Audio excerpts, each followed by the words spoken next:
Chapter 761, Carnage. Northern landed gracefully, his steps silent as he casually approached the girl. Yet, despite his composed movements, the look on his face was grim. Serious. Roma, noticing the change in his expression, frowned as he got closer. "What happened? You look like you've lost hope in the world." Northern lingered for a moment before responding. "Actually, that might have been a better choice." His voice was quiet, yet heavy. "Rather, it seems the world has already decided to abandon us." A rigid seriousness crossed his face. Roma's frown deepened. "What do you mean exactly? Speak clearly." Northern let out an exasperated sigh, his gaze dimming with something somber. "I think it's better if I show you." He extended his hand toward her. Roma hesitated, her eyes flicking between his outstretched hand and the bleakness in his face. She knew what this meant, knew what would happen if she accepted. Exactly what she had slapped herself for thinking about just moments ago. But she also felt the gravity of the moment, the dire weight of the air Northern carried. She took his hand. Without another word, he pulled her close, and in the next instant, they vanished into the sky. Northern held her tightly against him as they soared. For a fleeting moment his mind wandered. Had he ever been this close to someone before? Had he forgotten? No, I don't think so. If I had, I would have remembered. At least within the confines of this world. A few moments later, Northern descended toward the base of the mountain. A vast, snow-covered plain that led into a dense white forest, far thicker than the one where they had fought the centipede-like monsters. Roma's eyes widened as they neared the ground. She could already see it, a grotesque spectacle of carnage. Blood stained the pristine snow, splattered in chaotic sprays, forming tiny crimson rivers. Bodies lay scattered across the expanse, their lifeless eyes frozen in silent screams, snuffed out forever by the cruel fangs of death. The entire caravan had been slaughtered. The deep lacerations that marred their corpses spoke of a vulgar, methodical brutality. Roma staggered backward, her body trembling, then turned abruptly and emptied the contents of her stomach onto the ground. Northern, meanwhile, remained still. His cold gaze swept over the devastation. He had seen worse. Silently, he stepped forward, scanning each corpse for any sign of life. But there were none. Eventually, he reached the first cargo. The mounts had suffered the same fate as the mercenaries who once guided them. Brutally slain, their bodies split open by deep, merciless cuts. Their blood had long dried. From the looks of it, this had happened hours ago. Safety really is an illusion. Maybe if the caravan had stayed with him, their chances of survival would have been higher. Or maybe not. Despite his overwhelming strength, Northern couldn't shake the suffocating feeling of helplessness that coiled around him. He never burdened himself with the responsibility of protecting others. He wasn't foolish enough to think he could. But still, if the people around him couldn't even be lucky enough to survive, then what was all his power for? Was power alone enough to protect someone? Or was there something else? For the first time in a long while, Northern felt confused. Deeply confused. All this time, he had prioritized his pursuit of strength, to stand at the pinnacle of the world. And now, he was closer than ever, making strides in barely 2 years that others wouldn't achieve in a lifetime. He had come so far. So why did it feel like he was failing? Each step brought him closer to the power he sought, yet further away from something else. Something he didn't even know he was missing. Northern stopped, his gaze falling upon a familiar corpse. The woman who had jumped in front of him last night. Her voice had been vibrant, her beauty enchanting. Now, all that was left of her was a pitiful, mangled husk. He exhaled tiredly and looked away. Even Jester was dead. His body lay a few meters ahead, a limb missing. Rivulets of dried blood trailed from the first cargo to where he had collapsed, a large, gaping hole torn through his back. Northern winced. What could have caused that? Before he could dwell on the question, Roma approached him. Her hands clenched at her sides, her body trembling. She lingered, struggling with something. Northern frowned slightly. What? I'm sorry. The words fell from her lips, quiet and broken. She lowered her head, shame contorting her face, her shoulders trembling, her voice quaking as she continued. I was stupid and short-sighted, saying something like no one would die. Her breath hitched. Arg! I was so short-sighted that I discussed myself. Northern regarded her with an indifferent expression. But there was something else, something strange buried in his gaze. An emotion he couldn't quite place. At least she's wise enough to realize when she was wrong. Roma inhaled sharply, steadied herself, and straightened. It's fine if you want to return to Verullania at this point, she said, her voice steadier now. I will find a way to get the cargo to the blockade. Northern frowned immediately. Okay. I was definitely not expecting that. Even after everything, she still intended to move forward? The mounts were dead. The caravan was gone. Moving the cargo alone was impossible. And yet, she was still going to try? Why? For Garion? That's such a stupid thing to do. Garion is dead. The only thing she should be worried about right now is her safety. Even Northern, with all his power, was beginning to reconsider his options. Not out of fear, but because of the festival. He had prepared so much for it. He didn't want to leave the execution of his plans to a clone. And the dangers that kept falling upon them, one after another, if they continued, it would be difficult to check in on his clones or excuse himself when necessary. Honestly, he was considering returning with her. He could simply tell the shopkeeper how much of a failure this mission had been. But this girl, even with everything lost, she refused to give up. Even when there was no way forward. Was this determination? Or just plain stupidity? Why is there fire in her eyes? Why does she look ready to die? All for what? Northern felt his mind racing with 1,000 thoughts as he stared at her in disbelief. Why did she seem stronger than him right now? How was that possible? He had never felt this way before. Never met someone who made him feel lacking. His teeth clenched. Silently, Northern glared at her from behind his mask. Chapter 762. Passion. All those questions boiled inside of him like an angry volcano. And yet, Northern could not bring himself to voice any of them. He was angry at the girl, no doubt. Angry at her irrationality, at her stupidity. But hadn't he always been angry with them? Angry with Raven. Angry with Terence. Angry with Helena. He had always been angry with all of them. Even though they had given him reason, even though they had incurred his wrath in one way or another, his grudge had lasted longer than it should. Was there something he lacked so desperately? She had said it once, hadn't she? What had she called it again? Ah, passion. Raven had looked him in the eye and said, "You lack passion." He hadn't agreed with her. From that time he had gone on to achieve a lot. Or at least... Northern's mind suddenly blanked. He tried to think of his achievements. Yet strangely, nothing came to mind. Nothing that mattered. He had become a sage. The youngest in history. But then, he thought about what Annette had said about Raven. That demon spawn of a girl had gone from being a deadly criminal to becoming the leader of the Lewengard Empire's knights. How? Northern had always known that comparison killed one's achievements.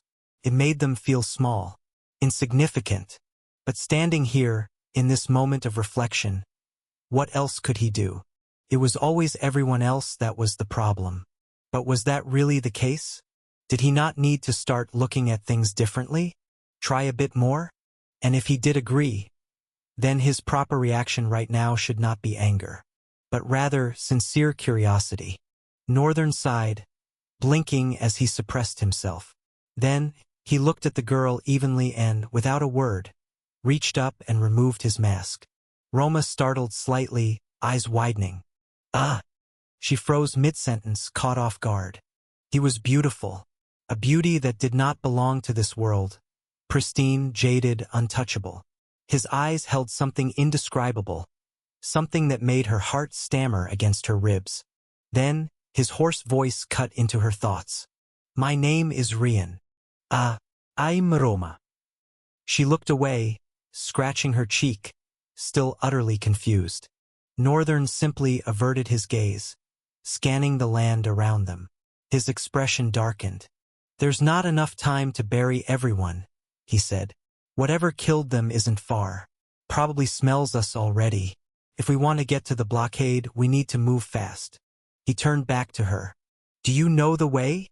Roma's expression stiffened, confusion instantly replaced with sharp focus. "Well." She turned briskly, making her way toward a fallen body. Northern squinted, watching her carefully. He had decided to stay for one reason. "I will see for myself without being an asshole. Just what it means to be passionate." To his surprise, Roma returned with a bloody map in her equally bloody hands. She offered a faint smile, raising it for visibility. "I'm a very good map reader, so it shouldn't be difficult." Then, after a pause, she looked at him, her eyes carrying a slightly pained expression. "You really don't need to do this," she said quietly. "You don't need to feel responsible for me or anything like that. My decision to go to the blockade is personal and reckless." Northern smiled. Roma's breath hitched. It was good to see him smiling. But why? Why the hell did she like seeing him smile? "He's a sage. Oh, Eldek. Just what is my cut-ton brain expecting?" Her thoughts shattered when his voice cut through them, demanding her full attention. "Whatever it is that's leading you to the blockade, you seem passionate about it. So I want to know why." His gaze darkened slightly. "I want to see if passion is something worth pursuing and living for." Roma tilted her head. "What are you talking about?" "Of course it is." Her voice rang with such raw conviction that even she startled at the sound of it. Her heart pounded not from fear, but from sheer frustration. Frustration that someone like him, someone so impossibly strong, could even question something so obvious. If she had even an ounce of what he had, just an ounce. She clenched her fists, then shook her head, discarding the thought. Instead, she took a step forward. Her boots sank into the blood-stained snow. "You think passion is something you need to see before you believe in it?" Northern narrowed his eyes, silent. Roma exhaled sharply, shaking her head. "It's not something you wait for, Rian. It's something you decide.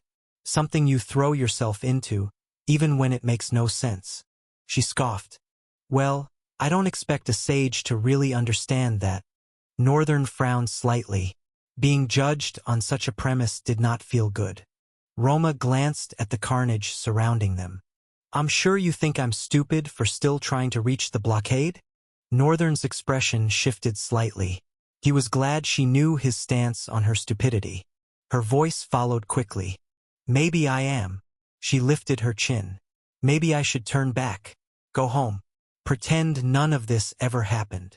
She took another step forward. "But if I do that, then what was all this for?" Her voice carried weight. Her golden eyes gleamed with something burning, something brilliant. "Every sacrifice, every life taken, lights a flame in my heart. These people, if not for anything, for these people I have to get to that blockade." She exhaled, pressing a hand against her chest as if holding something fragile inside of her. "I have reason, I have promise, and that is my strength. That is why, even though I am not a drifter, I feel something rising, something burning in my veins." She took another step. Even though Garion knew he would die the moment he moved, his body moved nonetheless. Her voice lowered. Then softly, she asked, "Haven't you been curious why?" Northern said nothing. Roma's voice dipped, quiet and sharp. "Because of reason." She lifted her gaze, golden irises glowing. "I'm sure he had a reason, one guided by principles.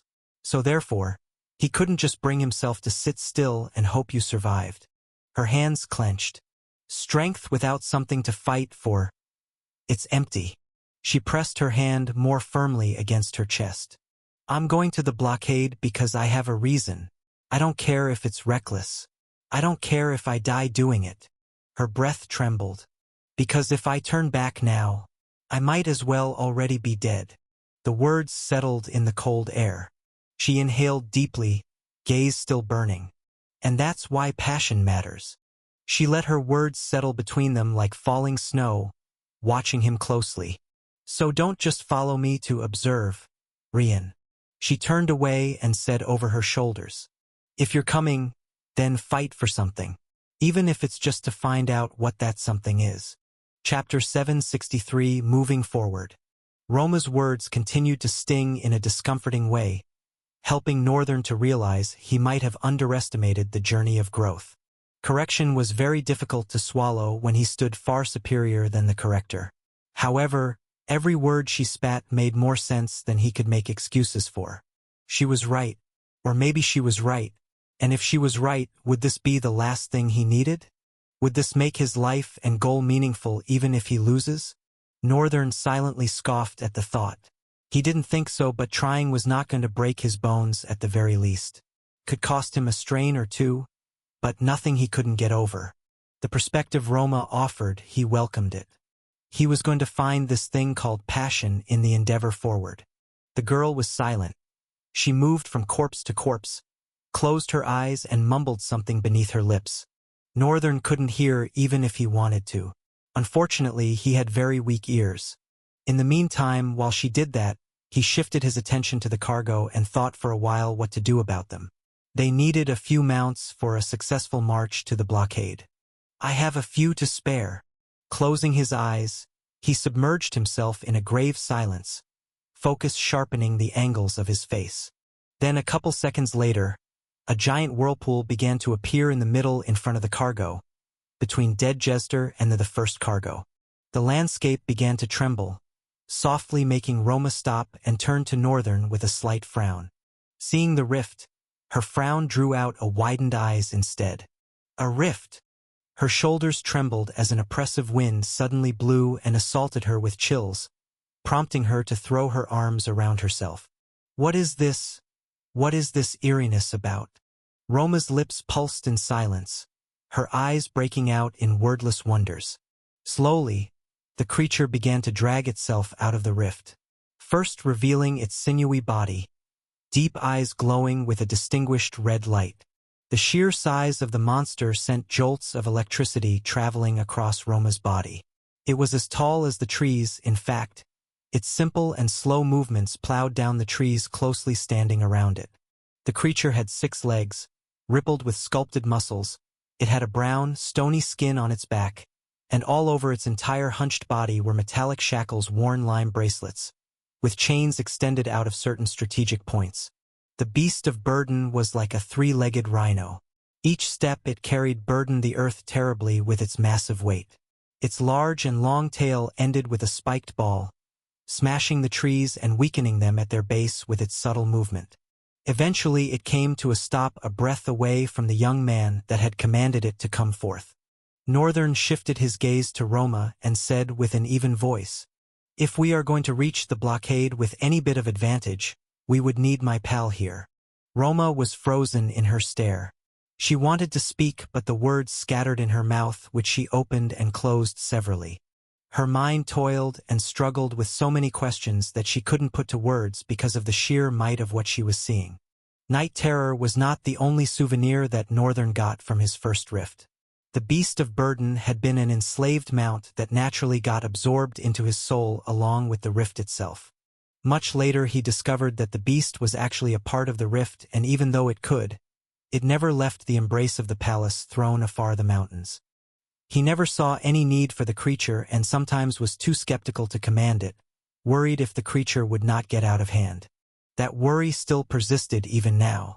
Northern did not want any mishap that would cause him to kill the colossal monster, maybe because of his attachment to it. It's just sentiments. There's no attachment of any sort.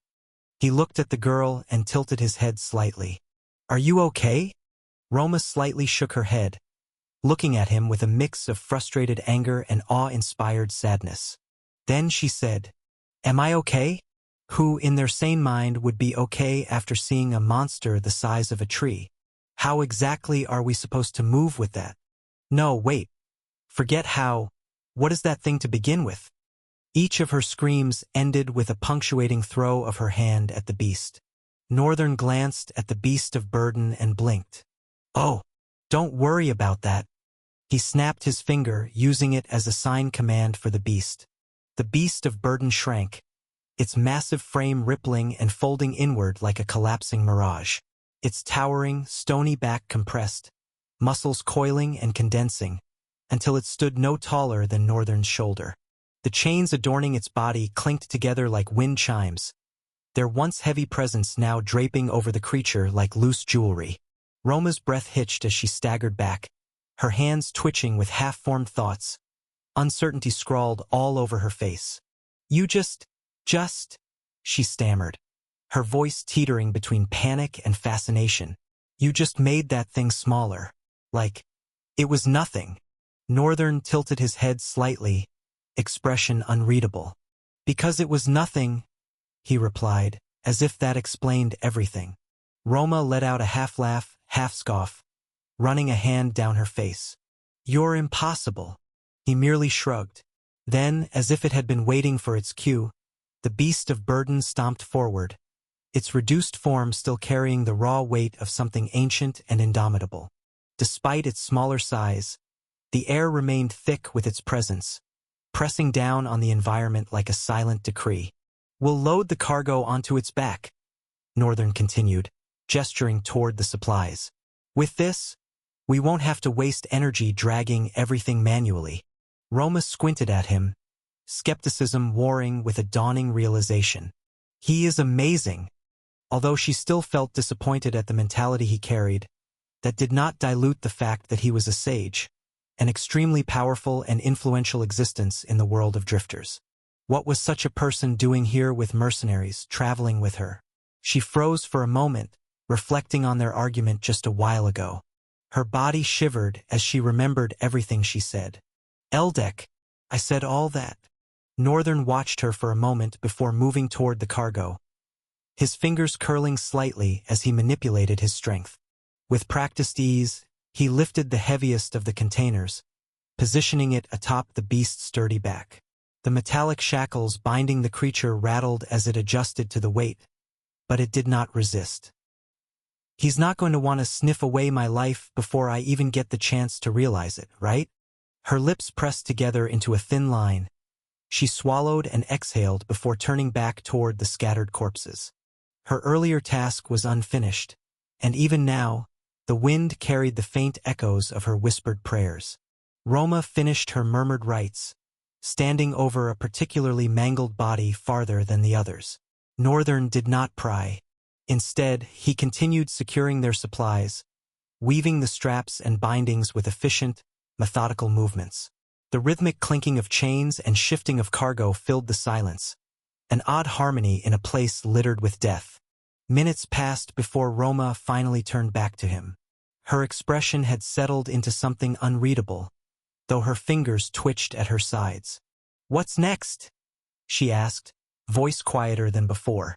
Northern finished the last strap, tightening it with a sharp pull. Then he dusted his hands off and met her gaze. We move. Roma studied him for a second longer before nodding.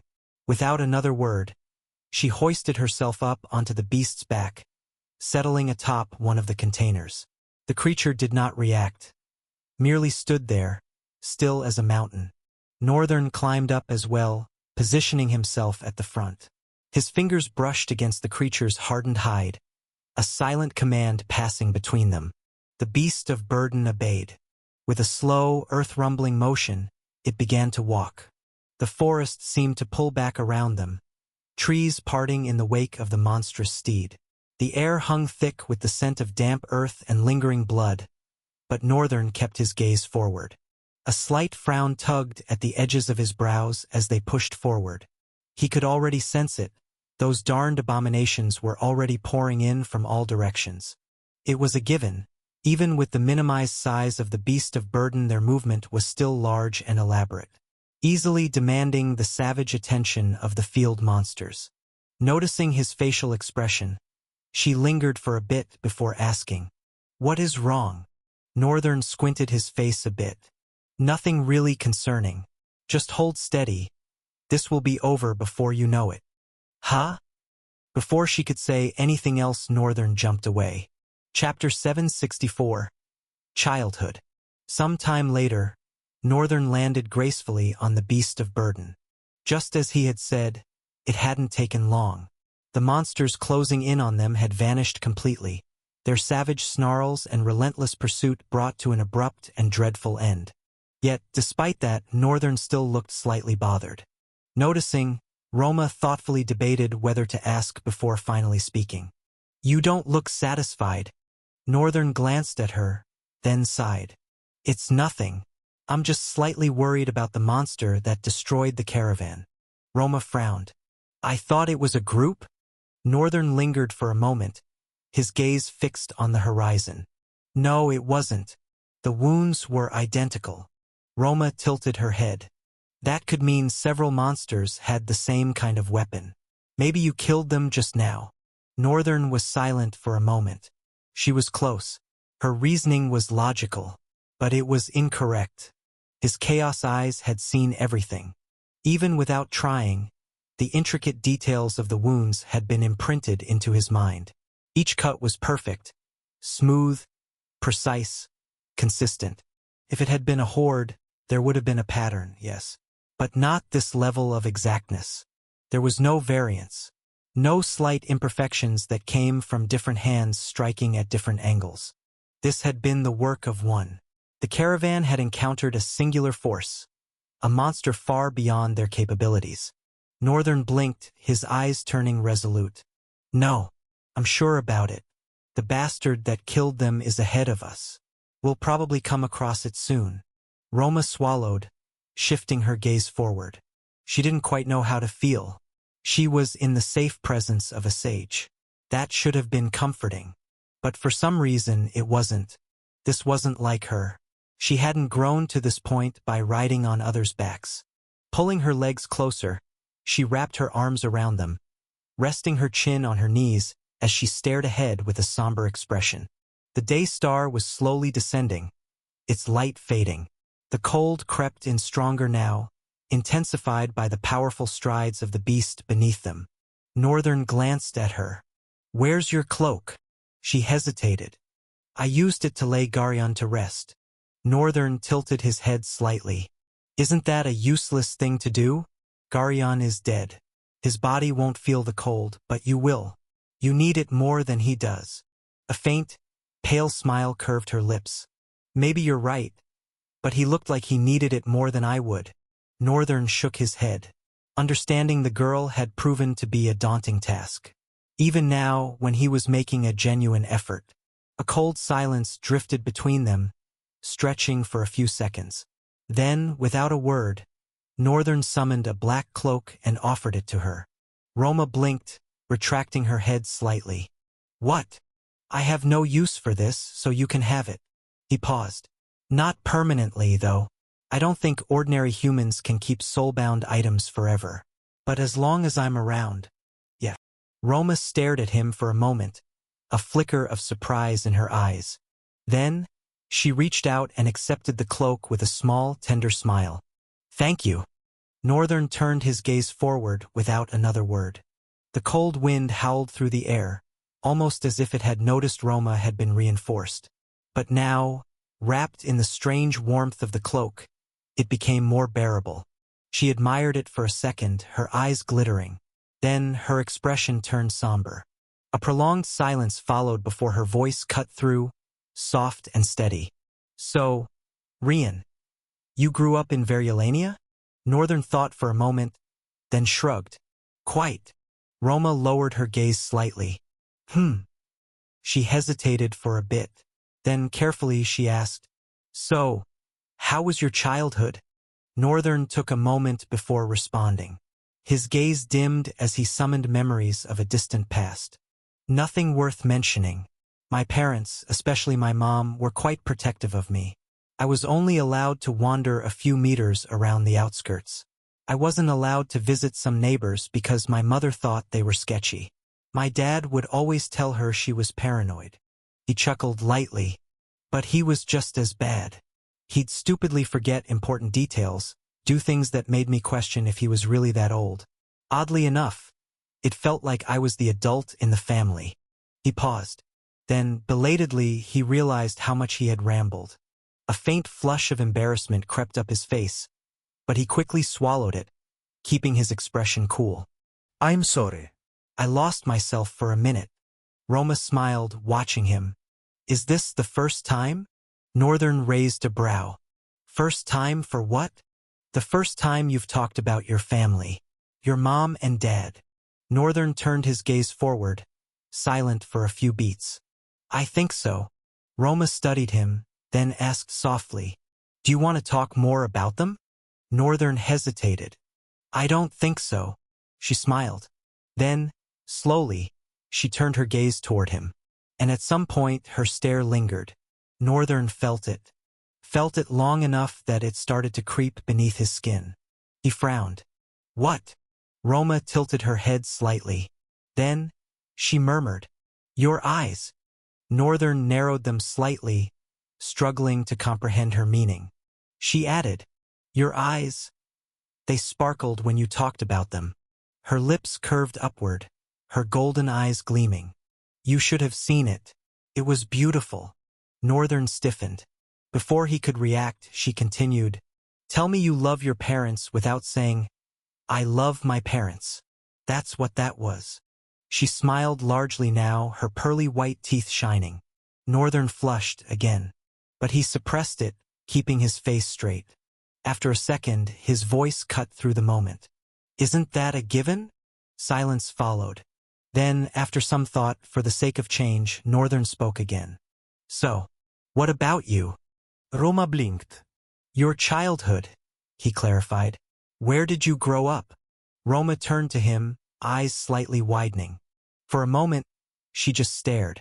Then, as if only just realizing he was talking to her, she pointed at herself. Me. Chapter 765. Overprotective parents. Roma turned to him, her eyes widening slightly. She pointed to herself. Me. Northern nodded. Of course. You. She scrunched up her face, then threw her hands up. Why would a sage like you care? Northern sighed, a slight frown tugging at his brows. You've been making some ruthless assumptions just because I'm a sage. While it doesn't really bother me, it does tend to get disgusting. Roma blinked. I only asked because I'm curious, Northern continued, his gaze steady. How does a non-drifter like you fight monsters that well? She froze for a moment, taken aback. That was a compliment. A strange one. An indirect one. But coming from him, it was unexpected. And she hadn't realized how much she needed to hear it. Especially from a sage. Her eyes dropped for a moment, a pleasant smile lingering on her lips. Then softly she spoke. My childhood. I'd call it a grateful one. She paused, then let out a small chuckle. Contrary to my pathetic self, my brothers are all drifters. My eldest brother is a savant. My second and third brothers are masters. My third brother recently became a master. And my parents. Her voice softened. They're both sages. Northern's eyes widened slightly. That's not something I was expecting. Her entire family were drifters. She was the odd one out. But it explained a lot, her radiant weaponry, her skillful combat. She had either worked herself to the bone or had been drilled into it by them. Northern could imagine how overprotective they must have been. Especially if she was the only female. That means you were the only girl. Roma chuckled, but something about it was sad. Yeah, the last one. She paused, gazing at the horizon. The beast of burden carried them forward with steady steps, the orange glow of the descending day star casting its light over her face. She took a breath. You know, a lot of ordinary humans are actually grateful they're not drifters. When they see the horrific things you guys go through, how many of you die every day, they feel lucky. Her fingers curled slightly around her cloak. But for me, it wasn't like that. I cursed my fate from a young age for not being one. Her voice wavered. The pain in her words was sharp, biting at the edges of her tongue. She almost gritted her teeth, but instead, she softened her gaze, her golden eyes carrying a strange mix of beauty and despondency. I wanted nothing but strength since the day I saw my father protect me from a horde of field monsters. Her lips pressed together. I wanted to awaken as a drifter. I was so hopeful. The entire family was sure I would awaken. For that reason, I trained harder than anyone. My brothers took turns pushing me to my limits, engraving everything they learned into my muscles. It was both enjoyable and excruciating. She swallowed. Then, 2 years ago, I didn't awaken. A heavy silence settled. Northern glanced at her. That must have been a crushing blow. My parents and siblings were fine with it. They saw it as a blessing. Her tone grew bitter. But I was desperate, so I started throwing myself into dangerous situations. I was young, stupid, reckless. They knew it too, so they got very protective of me. Too protective. Northern furrowed his brows slightly. He understood. Awakenings were often triggered by near-death experiences. His own had been no different. But deliberately seeking death? That was idiotic. At least she knew that now. Then suddenly his eyes widened. His expression darkened. Don't tell me. No. Roma cut him off sharply. I promise. This isn't me trying to throw myself into death's maw. Northern narrowed his eyes. Then why are you here? Roma looked away. Her voice was quieter when she spoke. The reasons are personal. I'll tell you. Just not now. Northern's eyes lingered on her for a few seconds before he sighed. Fine by me. Roma hesitated, then frowned. And I'm not trying to prove anything to anyone either. I just need to investigate something. She shook her head vigorously, as if trying to rid herself of lingering doubts. Either way, that's how I grew up, pampered and protected by 5 powerful drifters. Northern nodded. He hesitated for a moment. Then, after some thought, he said, You're lucky. Roma's expression immediately twisted into anger. What? Lucky? You call this luck? Please. She rolled her eyes, turning away sharply. Northern's voice continued. My mother never wanted me to become a drifter. They never trained me for it. I only had light sparring sessions with my dad. More as a hobby than anything. His fingers tightened slightly. When I became a drifter, I made the difficult decision to enroll in the academy against their wishes. They didn't stop me, but because of that decision, I was sent to the Dark Continent. He scoffed. And because I was never properly trained, I paid for it. Dearly. Roma's frown and anger dissipated as soon as she heard his words. Northern's expression remained unreadable. Then, after a moment, Roma spoke, frowning as she did. I've heard of parents sheltering their kids, but isn't that all the more reason to at least put them through excessive lessons at public citadels? So they don't die. Northern chuckled lightly. Mine were unique. She chuckled too. Unique indeed. But then her expression softened. A light of pity flickered in her golden eyes. The experience must have been harrowing for you. Northern shrugged. It was. But I didn't die. He paused. Then, as if reconsidering. Actually, I almost died. Once. Roma blinked. Wait, really? Yeah. If the other students hadn't shown up in time, I wouldn't be here. Her brows furrowed. Then, oh, cool. I'm glad you made it. I mean, thanks to you, I am riding on a 6-legged creature. Northern's pale smile faltered. Of all things to be thankful for, that is what she chooses? He shook his head. What a weird girl. And then, Northern suddenly froze. His entire body tensed, his eyes turning grim. Roma noticed and tilted her head slightly. What is it? Northern's gaze sharpened. Then, with cool indifference, he looked at her and said, I've found it. Chapter 766. Settling scores. Both of them fell silent. Northern cast a rigid glare into the forest, his eyes betraying a hint of emotion. Something rose in his chest, strange feelings he couldn't comprehend. 1,000 questions raced through his mind in the span of a minute, questioning why these emotions stirred within him. Unable to find a satisfactory answer, he kept his gaze locked on the target ahead, staring with fierce intensity. Then he stood, stretching his arms. Roma glanced up as he spoke. It's approaching, so I'll intercept while you continue forward. Don't worry about me. Just keep moving. She hesitated, looking down before speaking. Wouldn't it be better if I wait? So I don't go too far. Northern's eyes lost focus for a fleeting moment before he shook his head. No need. I can easily find you. Staying in one place might expose you to greater danger. You're vulnerable either way, but at least you won't have to stop if pursued. Besides, the beast of burden is quite durable. He waved with a smile before lifting his leg off the beast, allowing himself to fall. His body twisted midair before landing gracefully on his feet. After a quick survey of his surroundings, he began walking casually into the woods. Deep within the path he traveled, something dragged itself closer, an essence of brutality given physical form. Its body was an amalgamation of sinewy muscle and jagged scars, each groove across its flesh telling tales of battles fought and blood spilled. The armor it wore testified to its brutal existence. Patched together from corroded metal plates, remnants of shattered shields, and rusting chains that clattered like whispers of doom with each thunderous step. Its head, or rather the void where one should be, lay encased in an unyielding, featureless helm. Veins of darkness pulsed beneath the skin-like armor, feeding strength that seemed limitless.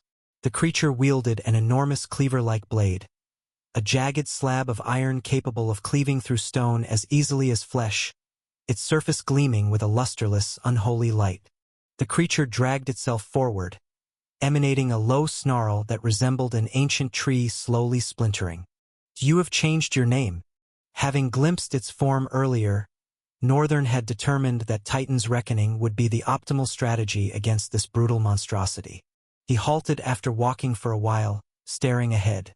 The creature towered as tall as the nearby trees, pushing them aside, some snapping with mere brushes of its shoulders. Northern's eyes gleamed dangerously as the creature approached. A catastrophic maelstrom. Incredible. Field monsters truly were another species entirely. Shin had often told him, in his younger days, that they were more challenging than rift monsters, possessing limitless environmental features for adaptation. Features rifts sometimes lacked. The longer a monster persisted in the field, the more dangerous it became. Field monsters evolved in danger level more readily than their rift counterparts. Consequently, field monsters of hazardous or disastrous level were rare sights. Some forests had been designated red zones, entry prohibited, at least for mundane humans and low-rank drifters. Northern wasn't certain if this was one such area. The creature suddenly halted, drawing his attention. He dismissed his thoughts and focused on the beast 15 meters ahead. He summoned the lightning chain. A dull black chain wrapped around his right arm, while his left hand gripped a compact stiletto with a wickedly curved blade. Northern fixed the creature with a dirty glare. We have some scores to settle. The monster, this catastrophic maelstrom, remained motionless, studying him. Its void-like helm revealed nothing as its body heaved with slow, deliberate breaths. The jagged cleaver tilted slightly, catching fragments of dim light as it exhaled a guttural snarl that seemed to shake the very air. Then the beast moved, not with the sluggish drag of something mindless, but with terrifying swiftness. The distance vanished in an instant, and Northern barely twisted away as the cleaver descended, carving a trench into the earth. The sheer force split the ground in a jagged scar, debris erupting in a violent burst as the air shuddered. Northern struck without hesitation. His arm flicked, and the lightning chain snapped forward like a hunting serpent. Crackling arcs surged through the air as the chain coiled around the monster's armored forearm. The electricity should have crippled it, should have seared through its flesh beneath the corroded metal, but the creature merely shuddered, acknowledging the pain yet choosing to ignore it. Northern's eyes narrowed. It's resistant. A low growl escaped his lips. His muscles tensed, and then a sharp, concentrated burst of electricity discharged from the chain, far more aggressive this time. The creature convulsed but barely staggered, moving through the pain as its other arm swung in a backhanded strike that nearly caught Northern's torso. Northern bent backwards at the last instant, feeling the wind's sheer force whip against his face. Before his feet fully planted themselves, he activated colossal force. Power surged through his veins, his body hardening, muscles coiling like steel cables. Strength beyond human limits burned within his limbs, distorting the very air around him. He launched forward. A crater formed beneath his feet as he sprang. His dagger, the Fang of the Woodkeeper, reversed in his grip. He targeted a gap in the creature's armor, where jagged plates failed to meet along its ribs. The dagger plunged deep. A soundless impact. Then, a screech. A terrible, bone-deep shriek shattered the forest stillness. Northern's instincts screamed for movement. He wrenched the dagger free as the creature exploded with force, its body flaring with dark essence. The backlash sent him skidding several meters, feet dragging through soil. He examined the blade in his hand, its edge glowing faintly. Hell's Guard had triggered. It works. Yet something felt ominously wrong about the creature. Northern wiped blood from his cheek. Its soul essence seems corrupted, unusual. He couldn't quite recall where he'd encountered something similar, at least not in this moment. The monster lunged forward with a powerful roar that shook the entire forest, causing snow-laden trees to shed their burdens. It raised its cleaver and hurled it forward. The jagged slab of iron spun through the air like a massive guillotine. Northern barely ducked, feeling its searing force tear past. The moment his feet touched ground, the creature closed the distance in one monstrous leap. It struck. Northern barely blocked, his arms straining as he caught the impact with the wrapped lightning chain. Even blessed with colossal force's insurmountable strength, his bones and body creaked under the attack's weight. His legs buckled. Ribs screamed. Body nearly caved. He had to redirect it. He twisted mid-impact, channeling the momentum rather than stopping it outright. The force dragged him across dirt, but that beat being split in half. Then he countered. His foot snapped upward, heel slamming into the monster's helm. His kick, amplified by Titan's Leap's leg strength.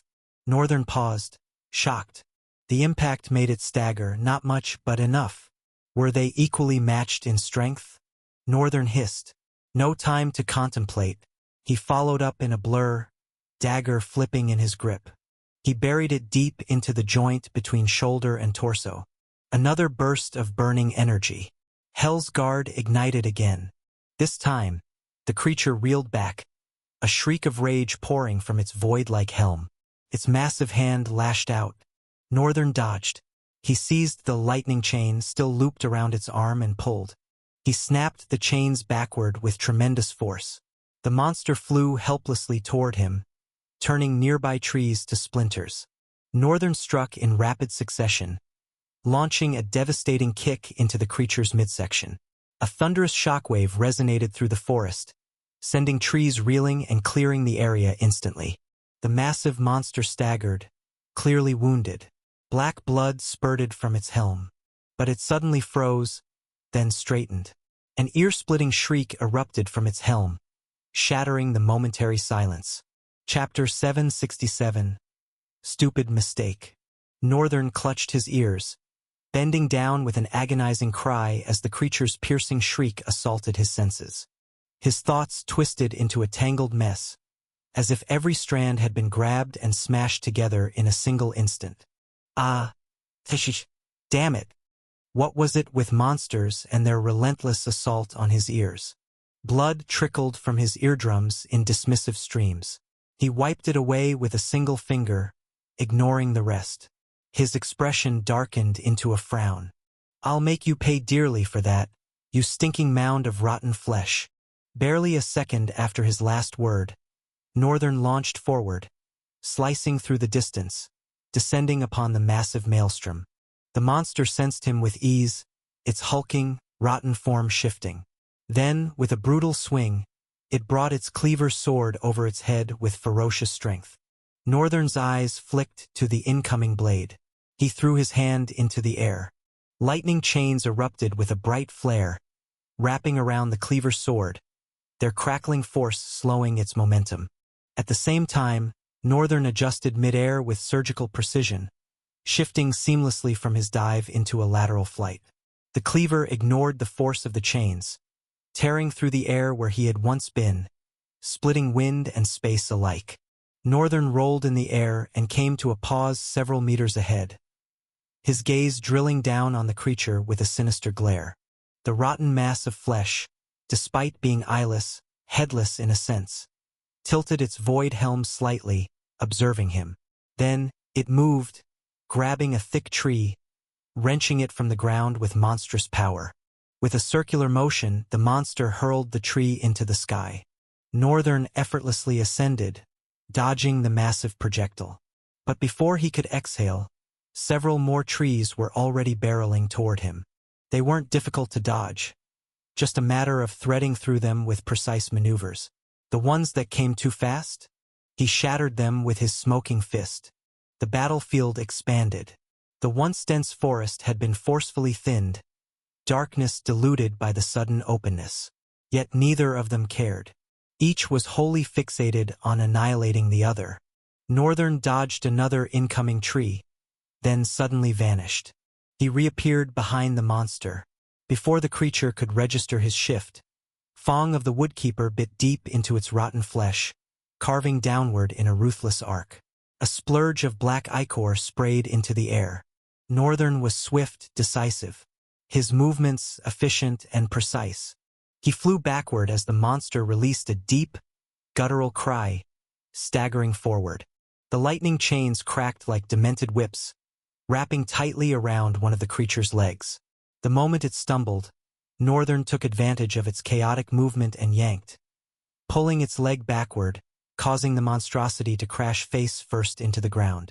Then, he descended upon it like a mountain of wrath. Fong of the Woodkeeper struck again, viciously carving into the creature's back. Not just that. Northern clenched his fist, raw power condensing into his knuckles, distorting the air around it. A slight shockwave trembled in its wake. Then he blasted his fist through the creature's back.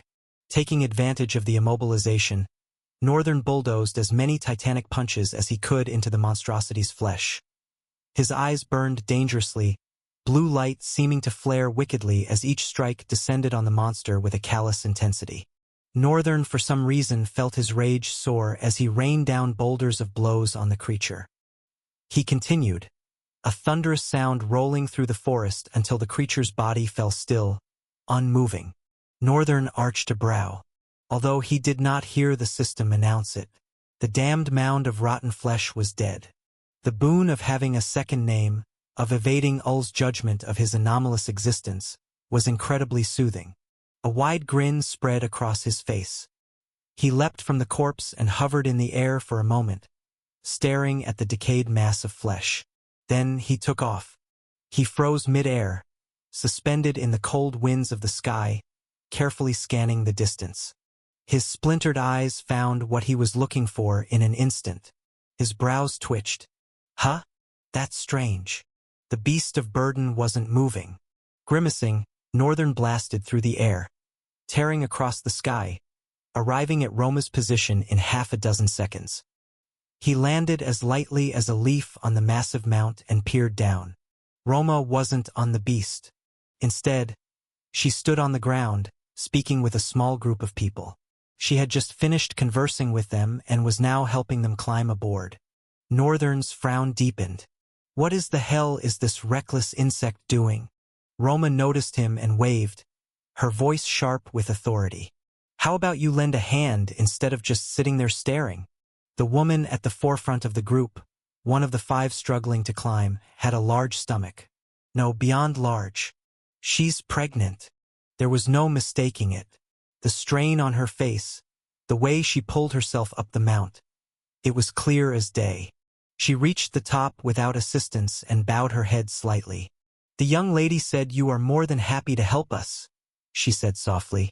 She also mentioned that you are a sage, and we have nothing to fear.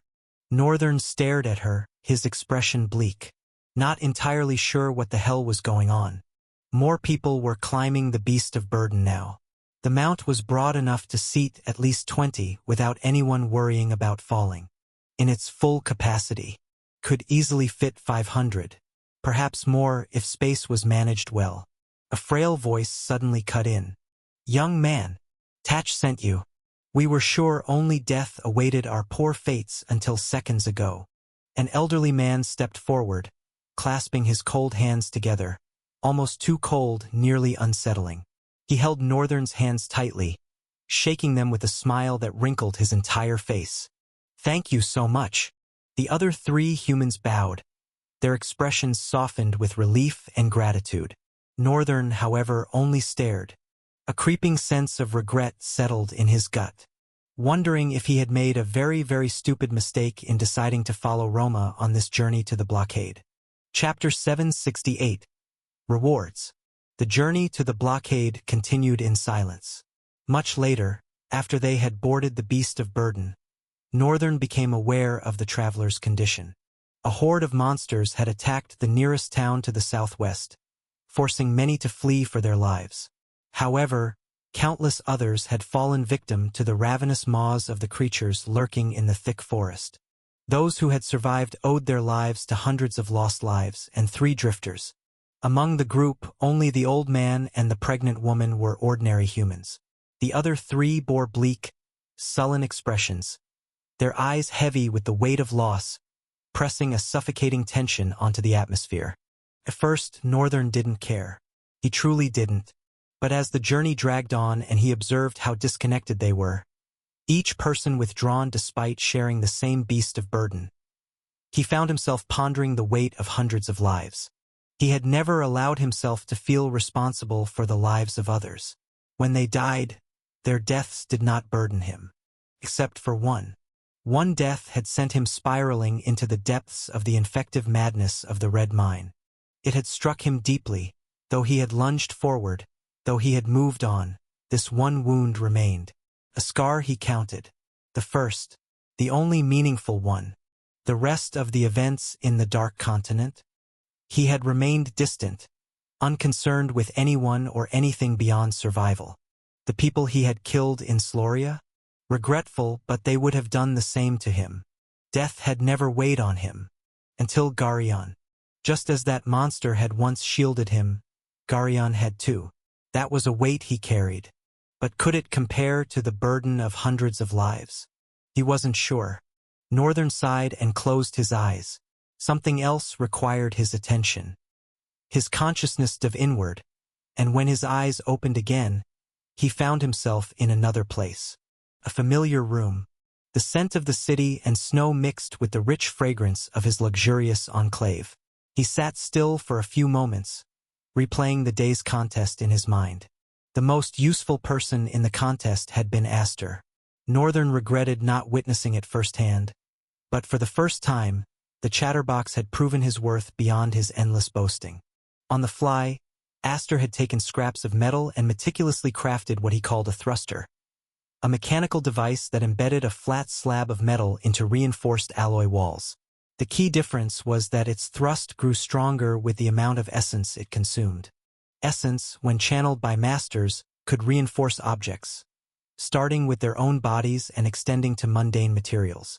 Of course, the material's durability determined how much reinforcement it could withstand.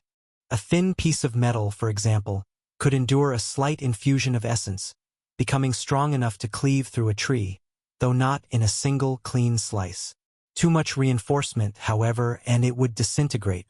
A thicker, sturdier metal rod could endure stronger reinforcement. Reinforcement itself varied depending on a drifter's assimilation and circulation style. One method might grant even a blunt weapon a razor-sharp edge.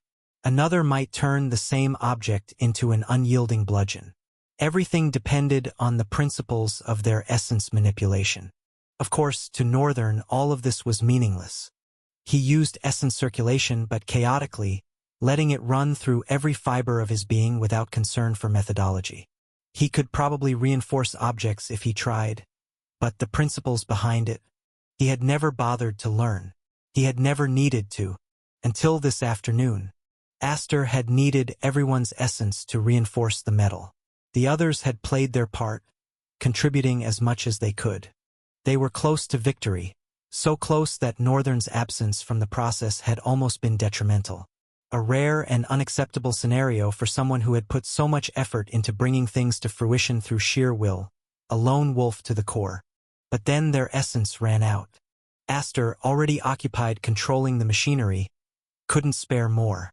Simultaneously operating and reinforcing the mechanism was impossible for him. Not that he had much essence to begin with. Aster's talent allowed him to consume Northern's reserves, but his own supply was pitifully limited. So, for the first time, Northern humbled himself and learned how to reinforce metal. A slightly interesting bit of knowledge, perhaps useful in the future. If he ever encountered an enemy like the Rotten Retainer again and colossal force alone wasn't enough, what would happen if he reinforced a body already empowered by colossal force? A shame he was only learning this after that brutal fight. Still, there were no losses. Tomorrow was another day. The duel would begin soon.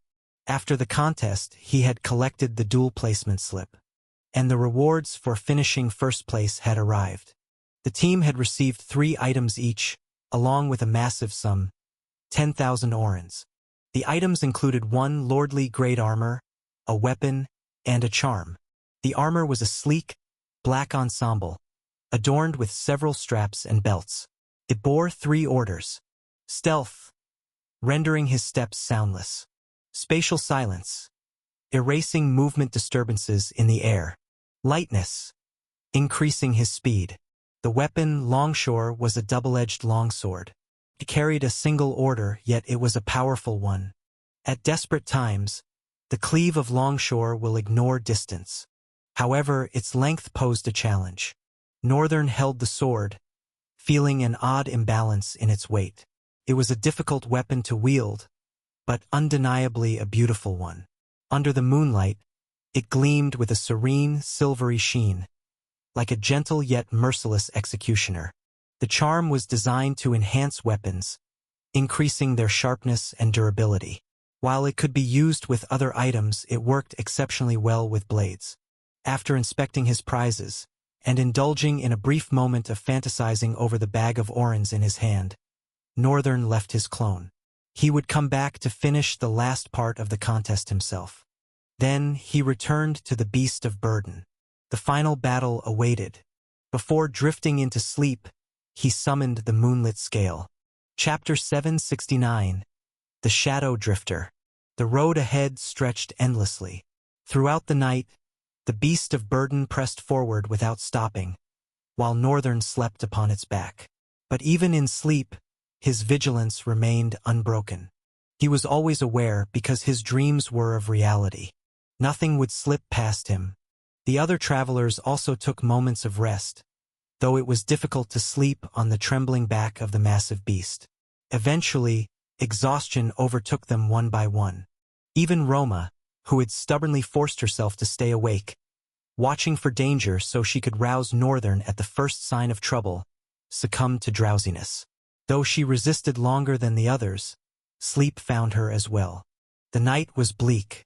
Darkness clung to the lower ground of the forest, creeping through the nooks and crannies between ancient trees. Across the sky, a spectrum of bluish-violet light slowly pulsed, trailing further north, as if guiding their path. Its subtle glow shimmered across the edges of the forest, perhaps the very thing that kept the deeper darkness at bay, forcing it to slink into the shadows. No one cared. Every traveler was too burdened by their own thoughts, too shaken by the horrors they had endured, to give any attention to the eerily resplendent night around them. The journey remained quiet, until it didn't. Suddenly, one of the 3 drifters among them jolted awake. His eyes snapped open, slanted and deep black, like pools of ink absorbing the night itself. A gaze eerily connected to the shadows, as though he could see through the darkness that lurked around them. Like the others, his expression carried the vacant detachment of someone who had witnessed too much death. The weight of lost lives pressed upon him. But there was something else. A deeper, lingering darkness in his stare. Not necessarily evil, but profound. In fact, if anything, he seemed like a kind young man, barely in his early 20s. Yet his eyes, they stared into the void. His sudden movement did not go unnoticed. Roma, positioned at the front, turned sharply at the sound of his stirring. Her expression faltered slightly. "What? Is everything all right?" The man lingered in silence, his jaw tightening. Then, in a voice that rasped like the croaking of a frog, he muttered, "The horde is getting closer." Roma stiffened. Her eyes darted around their surroundings. She scanned carefully, searching for any sign of movement. But there was nothing. Frowning, she turned back to the drifter. "But I don't see anything." The man's brow furrowed, and he pressed his lips into a tight line. "That's the thing about them," he murmured. "You don't see them coming." He shifted, his gaze darkening. "I can sense them only because of my attribute, my affinity with shadows. They move with it, and at night they move faster." Roma shuddered. A slight, involuntary reaction. Confusion stirred within her. She wasn't sure if the man was speaking from genuine observation or paranoia. After everything they had been through, who could blame him? But if there was one thing she had learned, it was this: never doubt a drifter. So she chose to believe him. Her expression firmed with quiet resolve as she nodded. "Don't worry," she reassured him. "I told you, didn't I? We have a sage with us. There's nothing to be afraid of." The man's tense shoulders loosened slightly. The worry in his eyes remained, but it was subdued now. His gaze drifted to the figure resting leisurely beside the girl. The others who had woken from the conversation reacted the same way.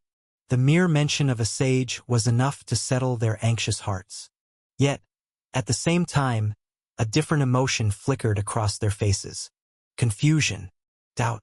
Their eyes lingered on the young man, hesitant, uncertain. Could he really be a sage? He looked too young.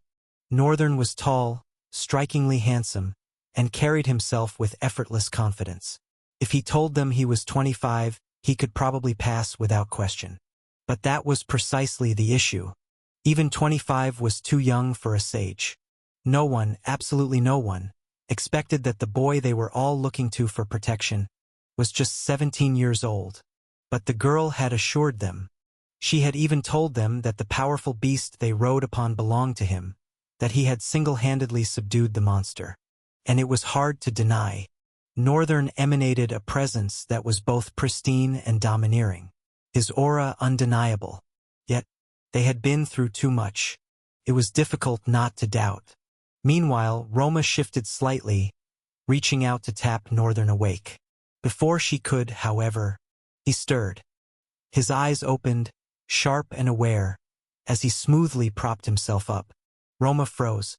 For a moment, she was caught off guard, her brow arching in curiosity. Was that a coincidence? Or did you know? Northern remained silent.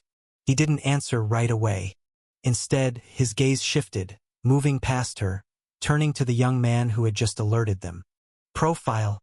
Name, Sheenspear. True name, Shadow Drifter. Attributes, Eyes of the Shadows. Soul rank, Vagrant.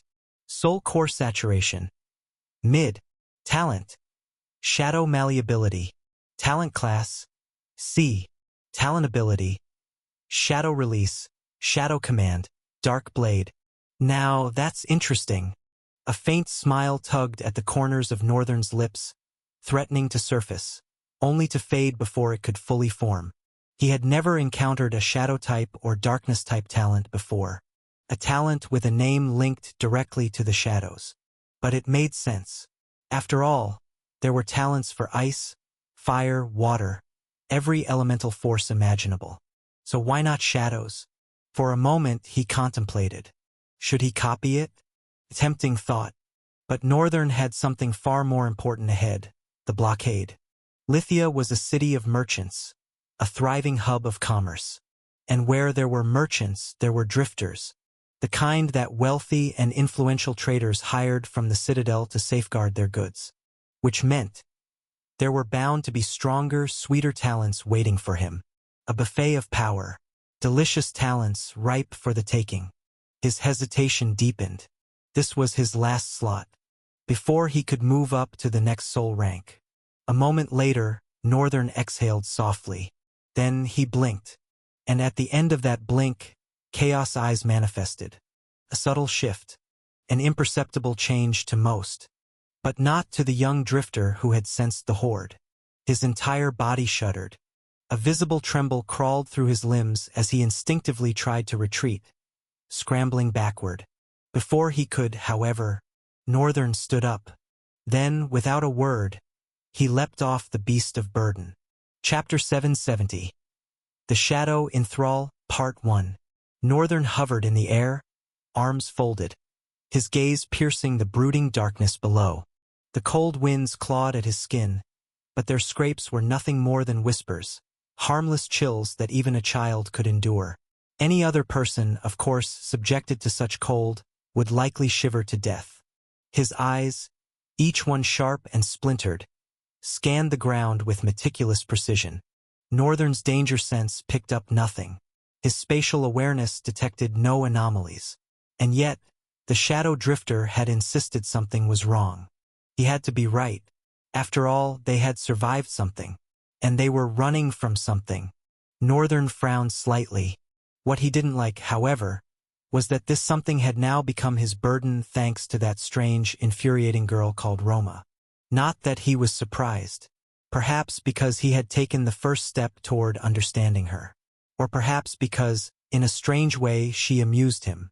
A girl trying to protect others without a shred of power, relying solely on his strength and feeding it to the travelers like a warm meal of confidence.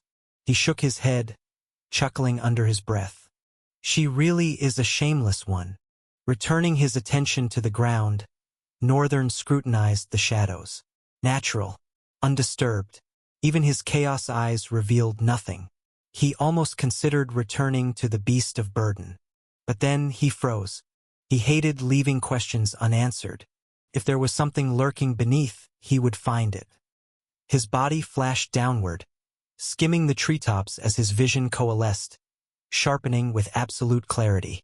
Even without a shadow-based talent, attribute, or ability, the night held no secrets from him. Darkness, shadows, it made no difference. His eyes could cut through them all, which was how he caught it. A subtle movement, barely a flicker. Northern halted abruptly, hovering just above a certain tree. His gaze locked onto the ground below. Narrowing his eyes, he studied it, and waited. Then he saw it again. This time, clearer than a fleeting glimpse. The shadows were moving. A dark, grim frown settled on his face. Like clouds of black mist, they crept forward, slithering beneath the dim radiance of the night sky. At first glance, the movement almost seemed natural, something ordinary eyes would dismiss as a trick of the light. But Northern did not have ordinary eyes. A drifter's experience taught one how to see, and more importantly, what to question. He had battled too many creatures, encountered too many horrors lurking within rifts, to mistake this for something mundane. Shadows did not move of their own accord. They saturated and receded in the presence of light. Even under the stark and muted glow of the colorful sky, they should have been creeping, yes, but not forward. Not following the path of the skylight. That was wrong. That was unnatural. Suspicion coiled in his gut. But he didn't rush. Instead, he lingered, his eyes narrowing and four pupils moving subtly as he decided to peer deeper into the ligatures of the shadows. But therein lay another problem. He didn't know what a shadow's ligatures were supposed to look like. Still, something shifted beneath his scrutiny. Faint, subtle, almost imperceptible, yet undeniably sentient. The shadows weren't just moving. They were alive. His suspicions solidified into certainty. Without hesitation, he activated Soul Sight. And then, he saw it. Monster profile. Name, Shadow in Thralls. True name, Vagrant of Shadows. Rank, Maelstrom. Danger level, Apex. Attributes, Shadow. Abilities, Shadow Sea. Dark Fear. Northern winced just slightly. His mind jolted back to the harrowing encounter with the first Apex Maelstrom he had faced. The Kirathon. The bastard had put him through hell. A relentless pursuer, a nightmare without end. Their last battle had nearly torn the ocean apart. But in the end, Northern had been the one to prevail. Now, the Kirathon lay buried in his soul's cape, a monument to his triumph. A wicked smile stretched across his face. I should start a collection or something. With that thought, he leaped down from the tree, landing smoothly in a crouch before rising to his full height. A mad blue light flickered in his eyes. The illusioned hefter wove itself from his soul, manifesting into his grasp as he turned to face the creeping darkness. Now that he was closer, he could feel it. The malevolent thing was like a storm, but not a raging tempest. No, this one stalked. It moved deliberately, pacing through the woods, engulfing everything in its path with eerie patience. And then, it changed.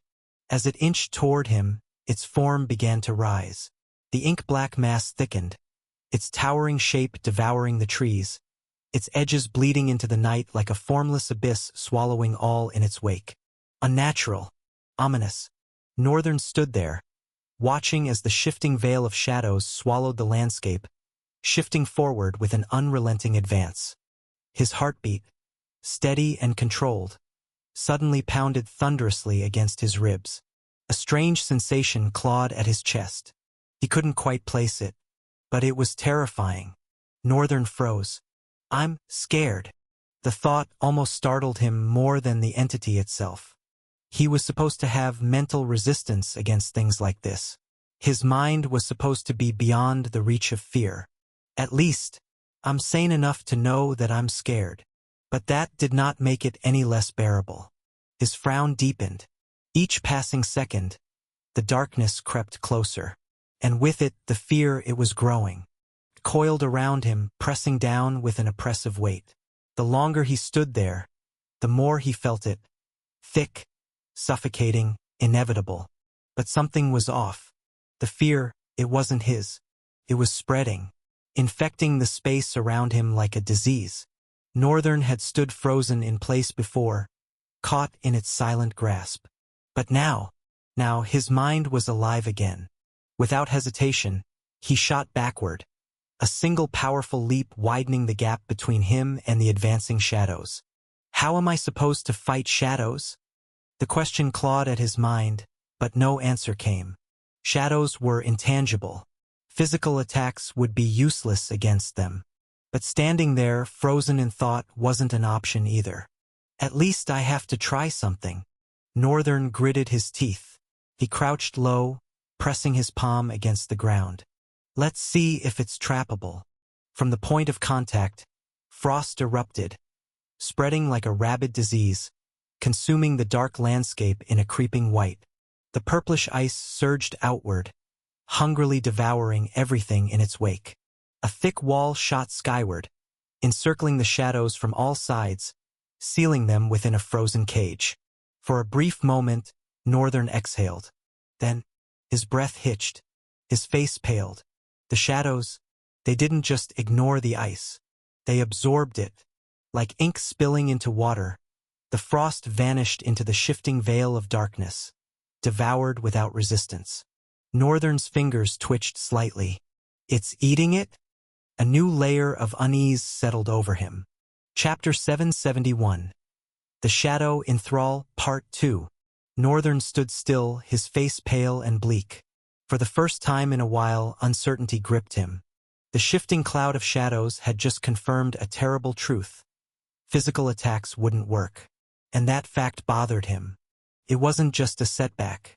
It was a challenge to his very existence. The idea that no matter how much effort he put into a physical attack, the outcome would remain the same. That he would never be able to overpower it through sheer force. Unacceptable.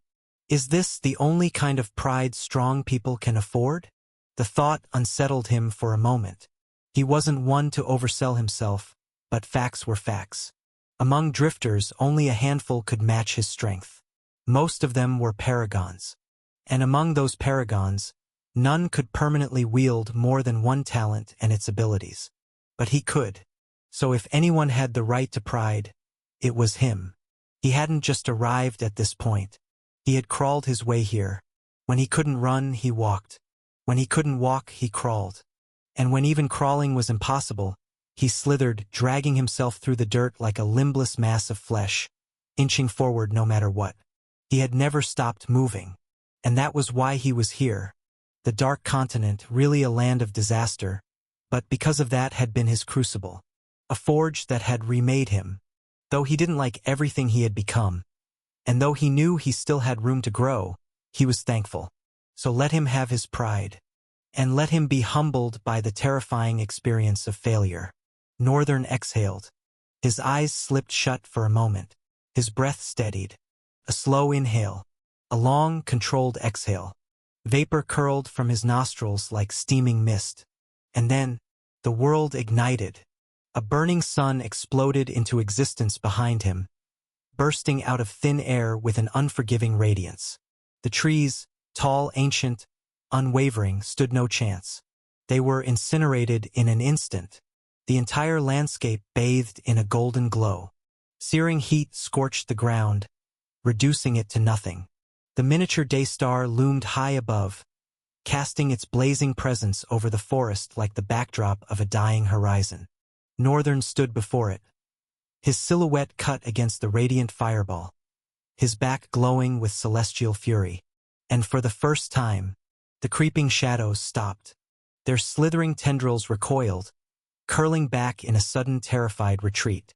It was like watching a monster shrink away from a flame that could eradicate its very soul. Northern glanced at the radiant sphere. He remembered the small sun halo he had once summoned in the dungeon. This was 100 times its size. Sun Nova was like a child of the true sun, plucked from the horizon and placed here, in the middle of the wrong world, an out-of-place scenery. A satisfied grin curled on Northern's lips as he turned to face the encroaching shadows. I said it. Only the strong can afford pride. His eyes burned with a wicked glint, their light radiating with the same intensity as the miniature sun behind him.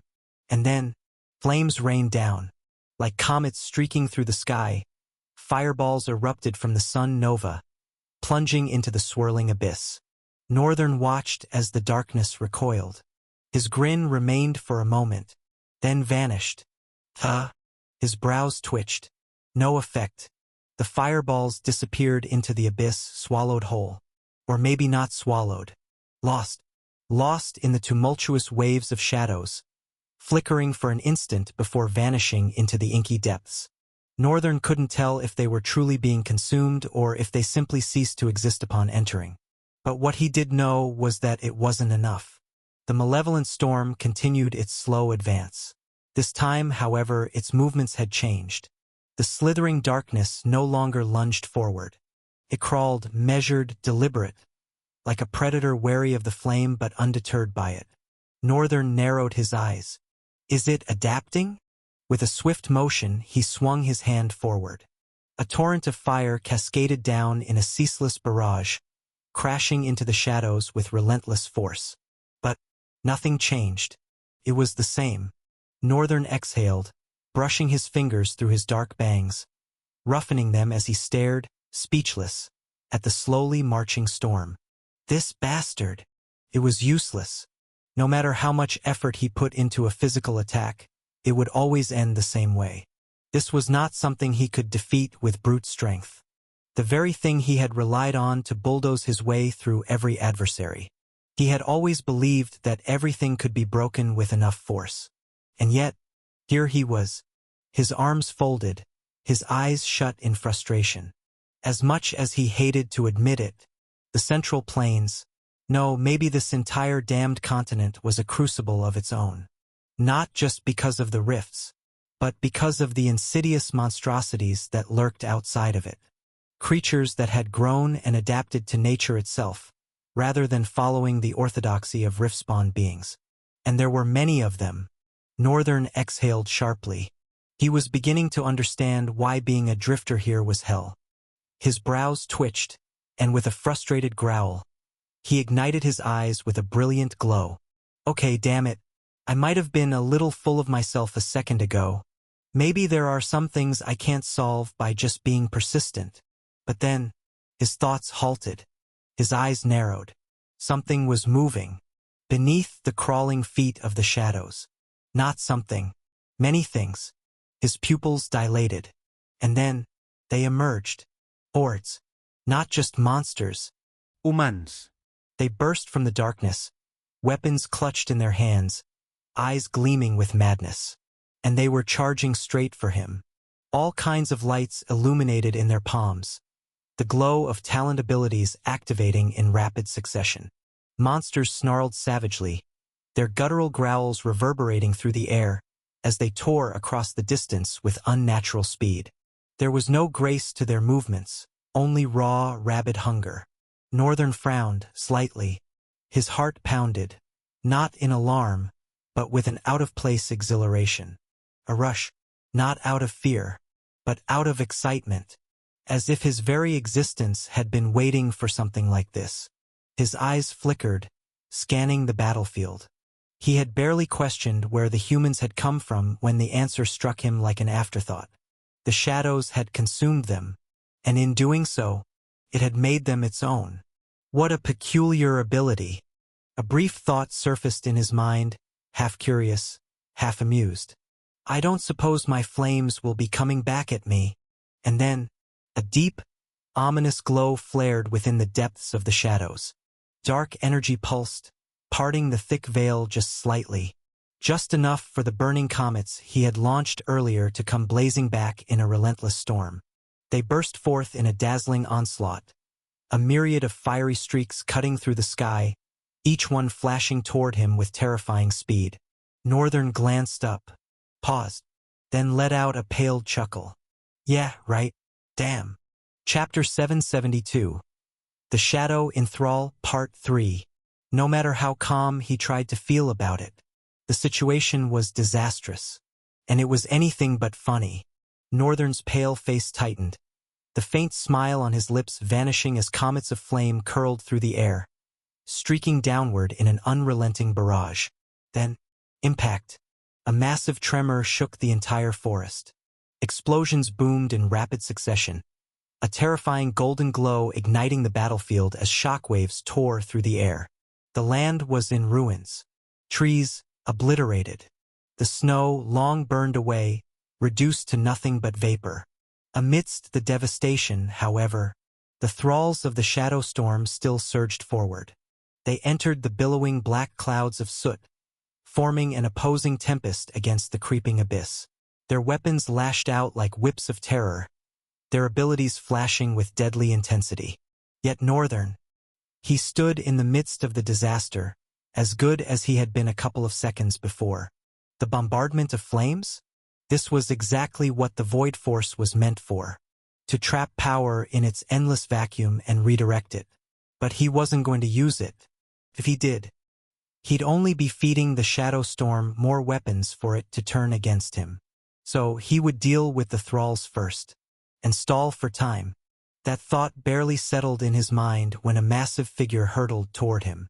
A hulking human, his eyes nothing but pools of darkness, charged with reckless force. Northern sidestepped effortlessly, letting the drifter slip past him, and before the man could react, Northern swung. The illusioned hefter sliced through the air, an invisible arc, and the man's arm was severed. A clean cut. Northern suddenly frowned, his face twisting with darkness. Even though he had cut down the thrall who was clearly a drifter, he did not see any blood. The thrall didn't scream, didn't flinch. Instead, he stumbled forward, his face contorted with a ferocious, burning anger. Northern's eyes flickered. The others, they reflected the same madness and were closing in. One after another they lunged, a fierce torrent of fiendish horror, raining down on him with a barrage of weapons and abilities. For an imperceptible millisecond, Northern did not move. Only his four pupils did, each shooting in a different direction, tracking the thralls as they lunged at him from all sides. Some were faster than others, a chaotic mix of monsters and humans. Not that he cared. His expression remained cold, his eyes impassive to the disaster unfolding before him. Then, in a moment of sheer terror, he vanished.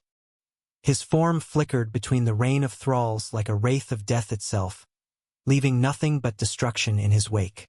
His movements were precise, clinical. Each strike of the illusioned Hefter carved through the possessed warriors as if they were made of paper. Limbs separated from bodies. Weapons clattered to the ground. Yet still, they pressed on, mindless automatons driven by something far darker than mere bloodlust. Northern's expression hardened. As much as he entertained the idea of keeping himself occupied with these mindless vessels of shadow, he knew the real master was creeping forward. It was only a matter of time before it absorbed him into its depths. And then what? He wanted to leave, disengage, fly back, retreat. But what if the storm picked up its pace and began to chase? Would they even be able to outrun it? TCH. Northern clicked his tongue in frustration. He twisted as a thrall lunged from his left, wielding what appeared to be a crystalline sword pulsing with an unsettling violet light. The blade passed through the space where his neck had been a fraction of a second before. The illusioned Hefter flashed. Once, twice, 3 times. The thrall collapsed, bisected in multiple places. But even as its pieces hit the ground, they continued to writhe, reaching for him, animated by that same dark force. Northern's eyes narrowed. The shadow storm wasn't just controlling these beings. It was using them as conduits. Each one was connected to it, drawing power from its endless void, becoming extensions of its will. Which meant, his lips pressed into a thin line as realization struck. Cutting them down wouldn't be enough. He needed to sever their connection to the storm itself. But how? The thought barely had time to form before the air around him shifted. The pressure grew heavy, suffocating. Breathing felt like drowning in tar. The remaining thralls had formed a circle around him. Their movements, once chaotic, were now synchronized. Mechanical. Their eyes, once filled with mindless rage, now gleamed with calculated purpose. The shadow storm was learning, adapting. The battlefield was no longer a wild frenzy of attacks. It had become a trap, a mechanical formation.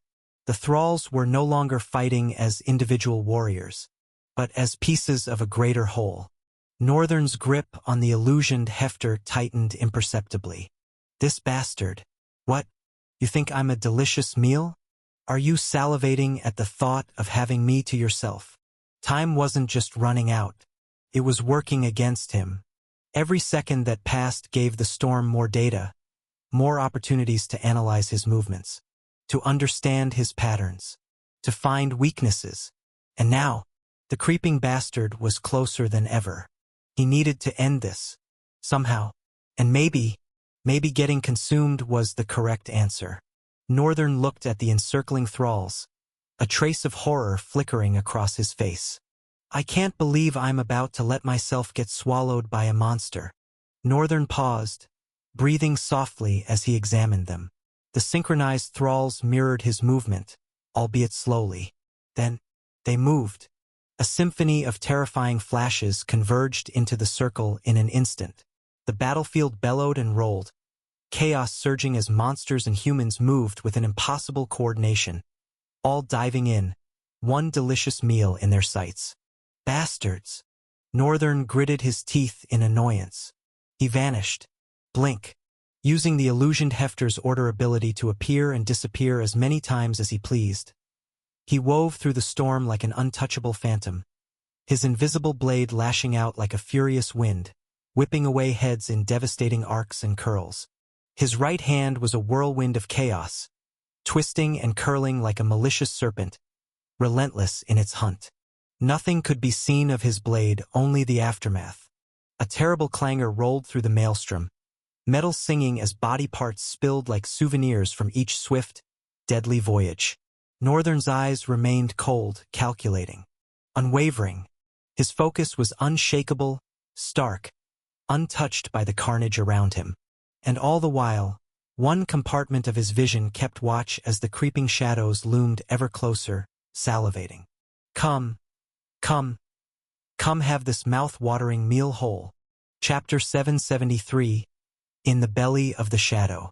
The first thing Northern noticed was silence. No winds, no screams, no sound of battle. The outside world, once shrouded in the cacophony of clashing steel and the guttural roars of monsters and men alike, had been swallowed, suffocated by walls of shadow.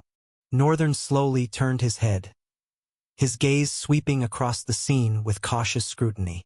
The ground, if it could even be called that, was a vast, reflective sea, its solid surface mirroring the endless abyss of swirling shadows. Mist coiled and drifted above it like sentient night, creeping with a slow, deliberate motion, as though it bore the weight of ancient knowledge. It was calm, almost too calm. The mist exuded an eldritch grace, an eerie stillness that felt less like stagnation and more like quiet sentience. It was the kind of silence that belonged to something that had endured eons, tempered by time itself, a shadowed existence untouched by mortal comprehension. But Northern was not fooled. This was no sacred body, no ancient relic to be revered. This was a monster, an apex maelstrom, a thing that had survived for the stars knew how long, consuming men and monsters alike, growing fat on the essence of those swallowed within its depths. Perhaps this is how it lures them in, he mused grimly. A silent, open calmness that promises sanctuary, a slow, insidious creep into the mind, wrapping around the soul like a whispering phantom before dragging its victims into the nothingness and taking over their soul. A shudder rippled through him. He scanned his surroundings again, but this time, his chaos eyes flared to life. The world shifted. Beyond the veiled surface, beyond the illusion of emptiness, the truth unraveled in fragments of runic ligatures. They were unlike anything he had encountered before, alien in their formation yet eerily familiar in their fundamental essence. Northern had seen soul ligatures countless times. He had peered into the very fabric of monster souls, their essence laid bare before him in the form of ancient runes deciphered by the system. The patterns, the alignments, subtle yet distinct, had become second nature to him. It was the same when he looked into the souls of drifters or even ordinary humans. Over time, he had learned to recognize the nuances, the disparities that made each ligature unique. And that was why, in this moment, he knew this wasn't merely the belly of the shadow storm. This was its soul. And maybe, just maybe, the shadow storm had never possessed a physical body to begin with. A slow, uneasy breath escaped him. A mass of soul with no flesh to bind it? Or have the bodies of the devoured become its vessel? The uncanny coordination it had displayed earlier suddenly made sense. So did its ferocious desperation to swallow him whole. Surely, a being like Northern would make for a fitting vessel. A shiver crawled up his spine at the thought. The idea of being consumed. His body controlled by something monstrous. His soul bound in servitude to a formless wraith was sickening. Not happening.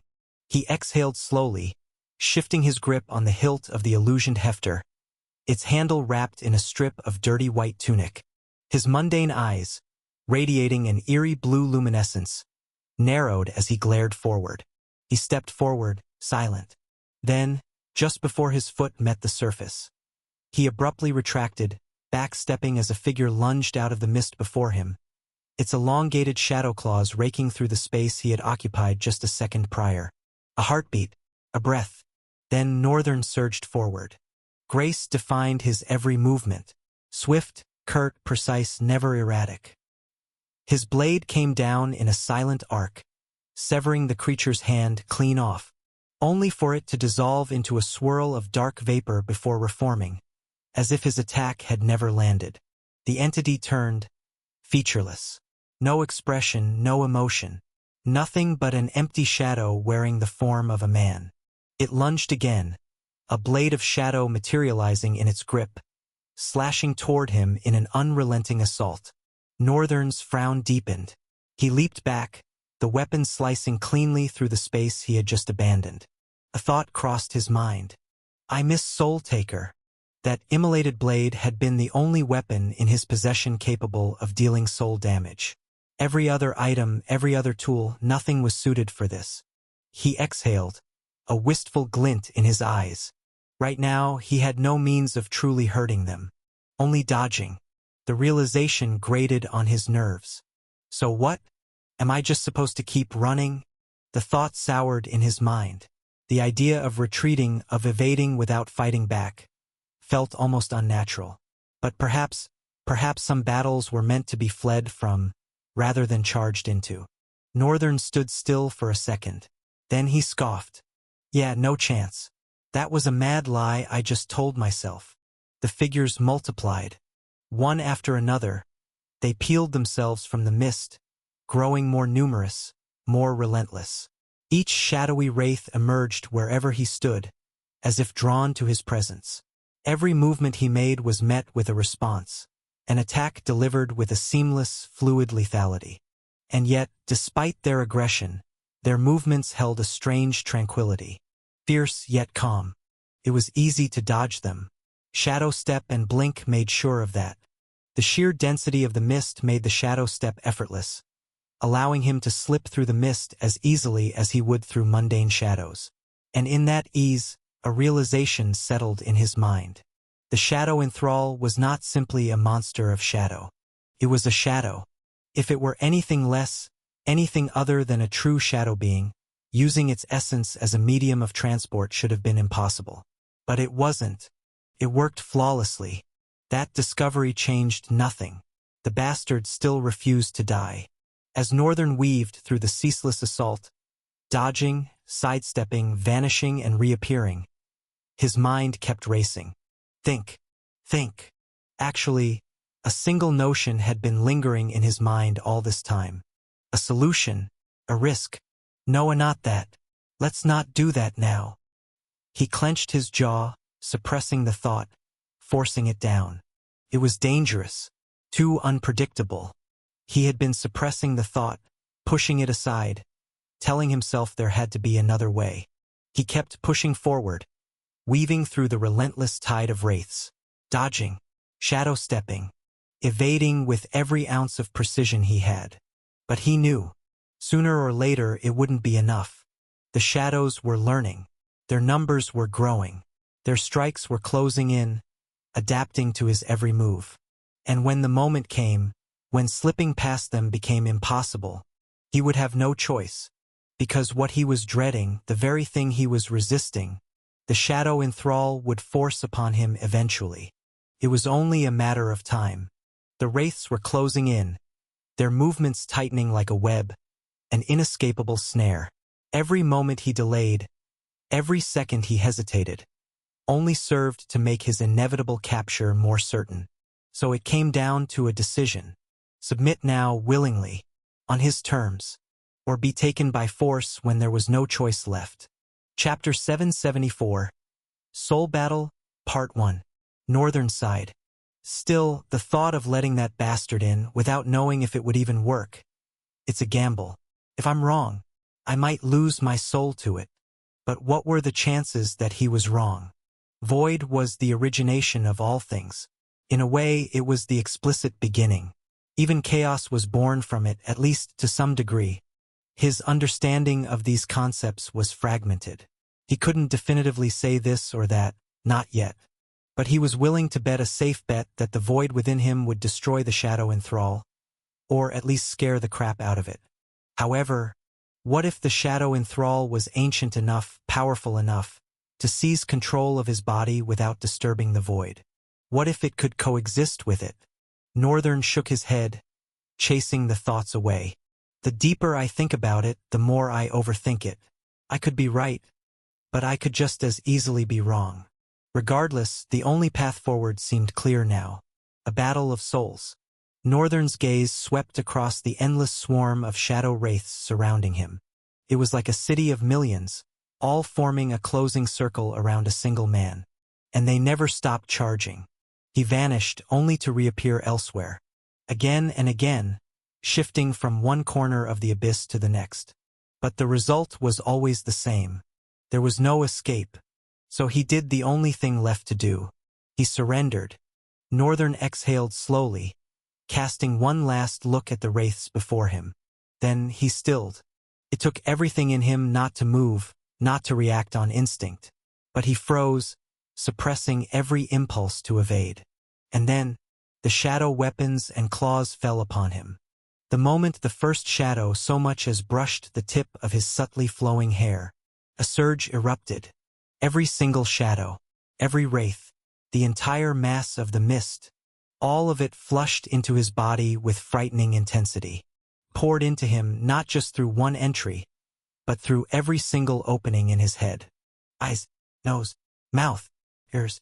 It was like drowning in darkness. Northern's body froze.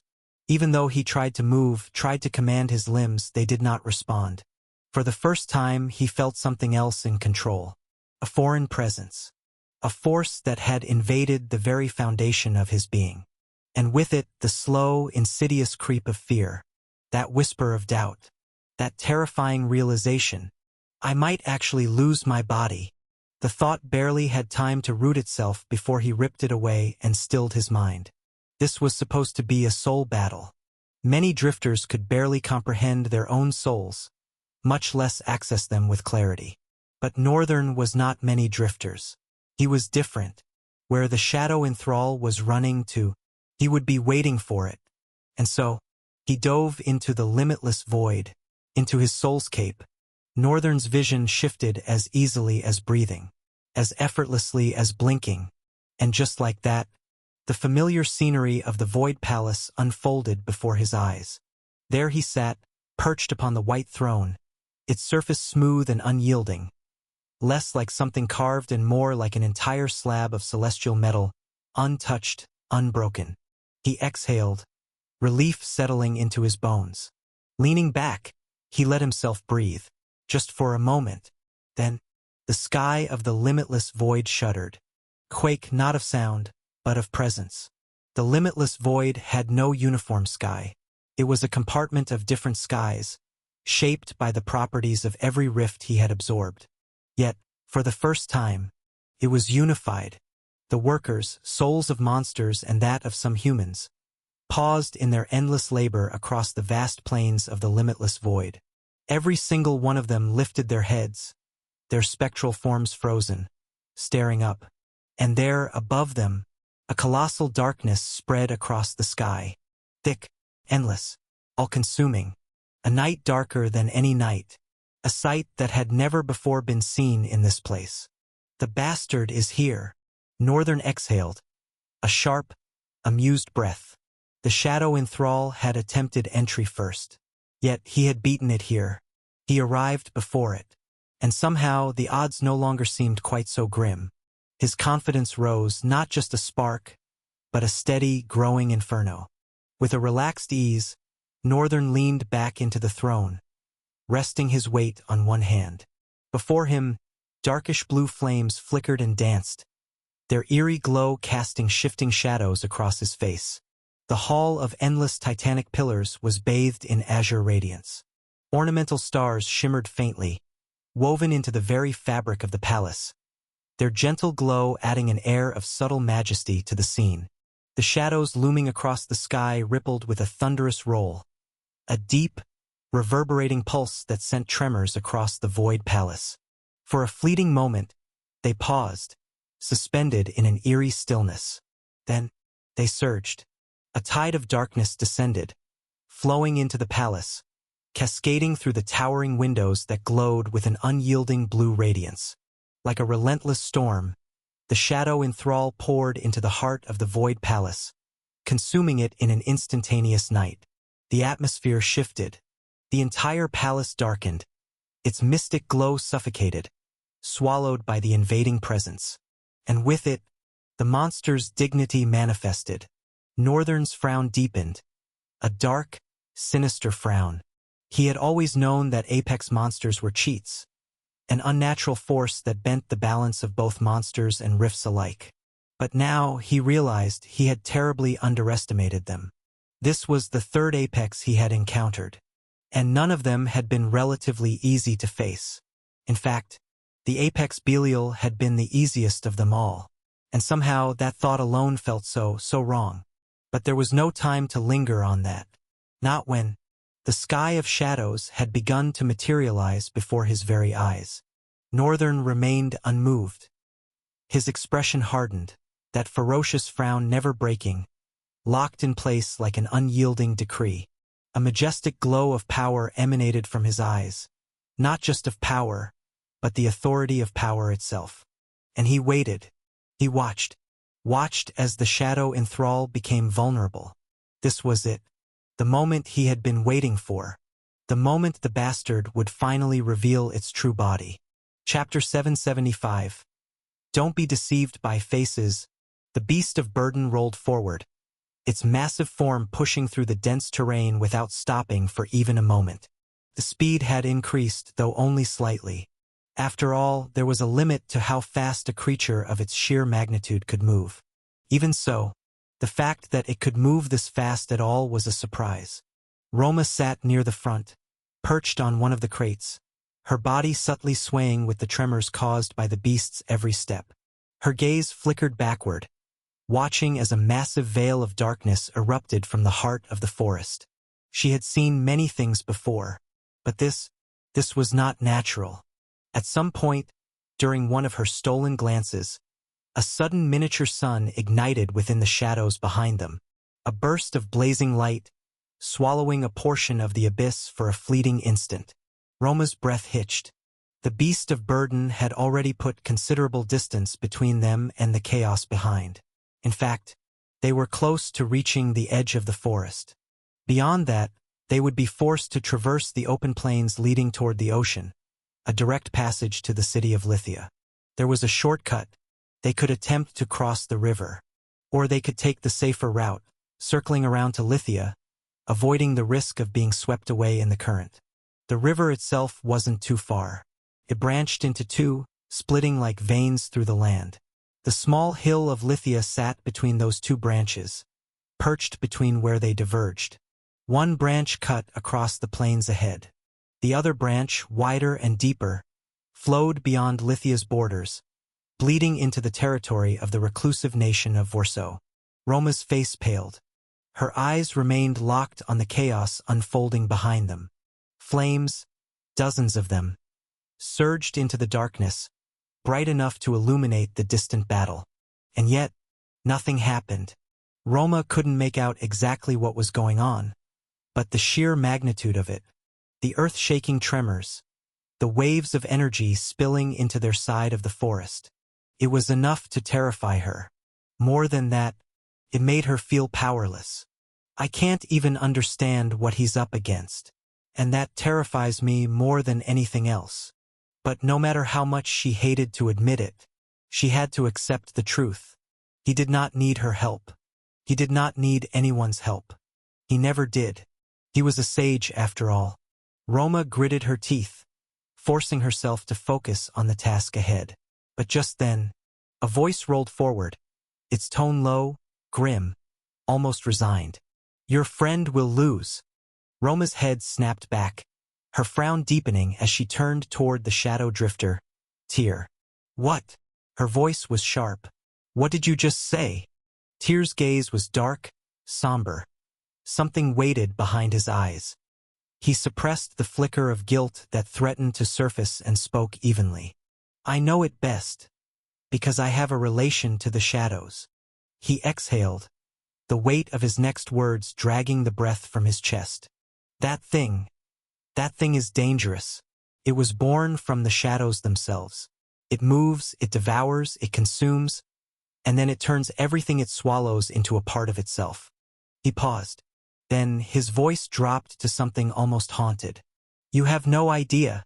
We lost our entire town to that thing." Roma's expression darkened. Her frown twisted into something angry. "Shut your trap."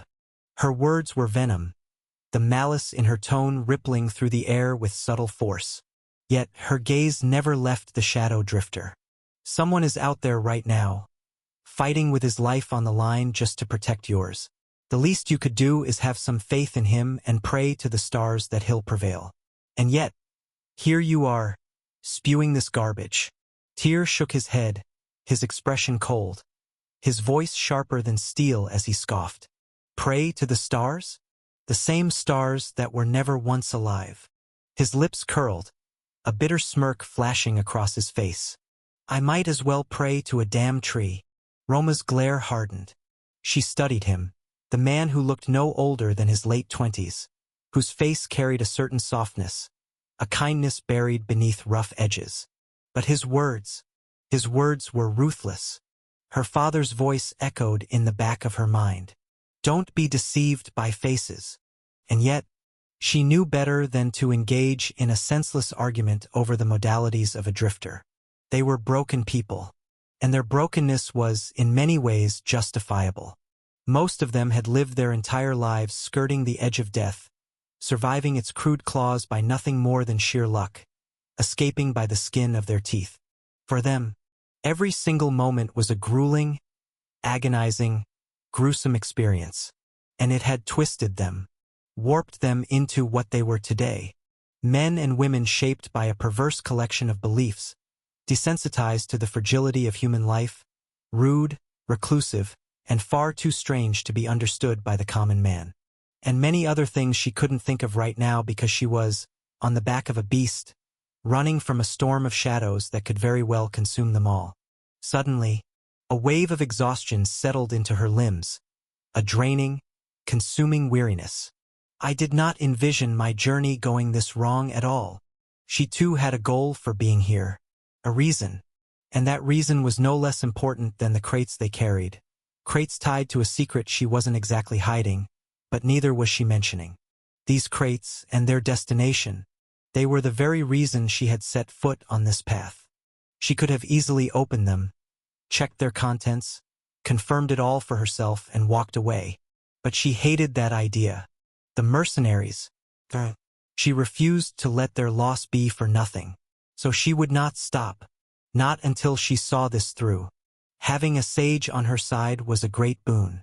But even if he hadn't been here, she still would have done it. A small, nearly non-existent scoff escaped her lips. And I would have died a long time ago. This is nothing like anything I've ever gotten myself into. Her mind raced. The sudden influx of monsters, was it tied to the blockade? What the hell was happening? And why was Lithia at the center of it all? The question gnawed at her. Disturbing, harrowing, and the fact that she had no answers was frustrating. Then, something shuddered. A deep, rumbling tremor rolled through the forest like an oncoming storm. Their heads turned, snapping back toward the shadows. And what they saw made their blood run cold. The shadows had disappeared. The once consuming darkness had vanished, sucked away as if it had never been there to begin with. The shadow drifter's face paled. His entire body froze. A tremor rippled through his cheeks, his expression stiff with something close to horror. Then, without hesitation, he whipped forward, his voice cracking into a shout at Roma. Tell this thing to run faster, or else we're dead. The shadow has taken over your friend's body. Chapter 776. Soul Battle, Part 2. From the very moment Northern realized that physical attacks were useless, he had begun to think of something else. A gamble, one he had wanted to avoid taking. But in essence, his belief was this: every monster had three essential components: body, soul core. The possibility of encountering a creature without a body was zero. It was impossible, an idea that had no place in the order of existential constructions he had spent so long studying. Through his frequent peering into ligatures, he had come to understand the fundamental threads that bound all things. And one of those truths was this: everything had a body, a soul, and a soul core. It was also why he had come to grasp just how much of an anomaly he was, and why Ul would want to exterminate him. But unfortunately for the goddess, or whatever she was, she couldn't. Every human, every monster, every sentient or semi-sentient being that roamed the lands of Trael had a specific weave in their ligatures. A pattern and a fundamental link that tied three concepts together. The soul core, the foundation, the anchor. The soul, a compound of consciousness, an intangible essence. The body, the manifestation, the vessel that housed it all. Each of these was a necessary existence for every creature, regardless of how they were birthed. So, he was certain that the shadow in Thrall had a body. But here was the problem. What his studies of ligatures did not confirm was the rigidity of a body's characteristics, which meant, as far as a body was concerned, it wasn't bound by a fixed principle. At least not one that he knew of. but its existence, that was undeniable. The next problem after his certainty was finding the body. Was it the humans and monsters it had been spitting out? No, that was not possible. It didn't work that way. Each of those entities had their own weaves of ligatures, their own separate existences. The shadow in thrall could invade their souls and take over their bodies. But in order to even be recognized as an entity, it had to have a body of its own. If it didn't, then it was no different from a mundane shadow. Was its true body hidden somewhere within its soul? Because all he could see was a mass of soul, a consciousness that had been given the form of shadow, something that moved effortlessly, consuming everything in its path. And it was so easy for it to do so, because unless it encountered something that could inflict soul damage, which were rare to begin with, not even counting how rotten Northern's luck had been since the start of his journey into life, it was practically undefeatable. Worse yet, it had all the people lost in its abyss to control as its conduits. It was convenient, but then everything changed when it met him. That was when the bastard began showing intelligence. The coordinated movements, the unspoken but painfully obvious desire to possess him, the effort it put into trying to claim him. It was desperate, and desperation more often than not bred vulnerability. And just maybe, that vulnerability would only be revealed when the monster was given the opportunity to actually take control of its body. That was why Northern saw the necessity of releasing his own body, and why, at the same time, he dreaded the idea of letting something that could seize control of his physical form enter his soulscape. He sat and watched, his gaze cold and unwavering as the creature's smokiness began to compress. The shadows flowed inward, folding into themselves like a complicated weave of darkness. And then, he noticed it, a stretching, a hardening. The bastard was slowly taking shape. The shadows solidified, forging into something that looked like lusterless, blackened steel. That steel stretched endlessly, solidifying into 7 writhing, serpentine necks, each one extending long and sinuous, twitching, coiling, and at their ends, 7 vicious heads. Jagged spikes protruded behind them like a crown of uneven, twisted horns. And in their gaping eyes, a furious, distinguished pool of liquid darkness burned. Its legs, if they could even be called that, were like flowing darkness, constantly shifting, never truly taking a solid form. That part of it remained shapeless, giving the monstrosity an air of incompleteness. Yet, it was still massive, towering, lethal. A long, whip-like tail curled out from its enormous body, lashing violently against one of the titanic pillars. Crack! The entire column shattered into a cloud of debris and dust, obliterated into nothing but smithereens. Then, the 7-headed hydra of darkness turned its glare toward the young man sitting on the white throne, a cold figure beyond the eerily dancing flames. Then it screamed, a bellowing, sky-splitting screech, like 1,000 voices tearing through existence itself. Northern's hands flew to his ears, wincing. Arg! Why do all of you damn assholes always have to shout? He stood up in agitation, only to pause, then look away, his expression suddenly awkward. What am I doing? Talking to a monster? A long, pitiful sigh left his lips. Then he took his first step forward. Finally, the bastard had revealed its body, and judging by the way it stood, the way its burning, liquid eyes gleamed, it was absolutely certain that it would win, certain that it would consume his soul and take over his body as its new vessel. Even without words, Northern could see it, the intense greed in its hungry, monstrous gaze, and somehow, it made him chuckle. I can understand why it would be so desperate. A small smirk twitched at the corner of his lips. I am very, appetizing. The thought made him stop, and then a second wave of embarrassment crashed into him. What the hell is suddenly wrong with me? He shook off the ridiculous thought, letting his amusement drain from his face. His expression hardened, a deep, stern gaze settling over his features. For a moment, the creature's 7 necks swayed, slow and deliberate. all 7 heads looking down at him from high above, watching. Stillness. A moment of silent acknowledgement between predator and prey. Then, they lunged. 7 heads. 7 monstrous, writhing shadows. They came down in rapid succession, jaws gaping, rows of diabolical black teeth aiming to chomp him apart. Then, the first impact cracked through the air, sending a ripple across the void. Then another, and another. The creature did not stop. It did not wait to see if Northern had been smashed to a bloody paste. It simply kept thrashing, kept slamming its massive heads against the same point over and over, determined to end him in a relentless, feral onslaught. Chapter 777. Soul Battle, Part 3.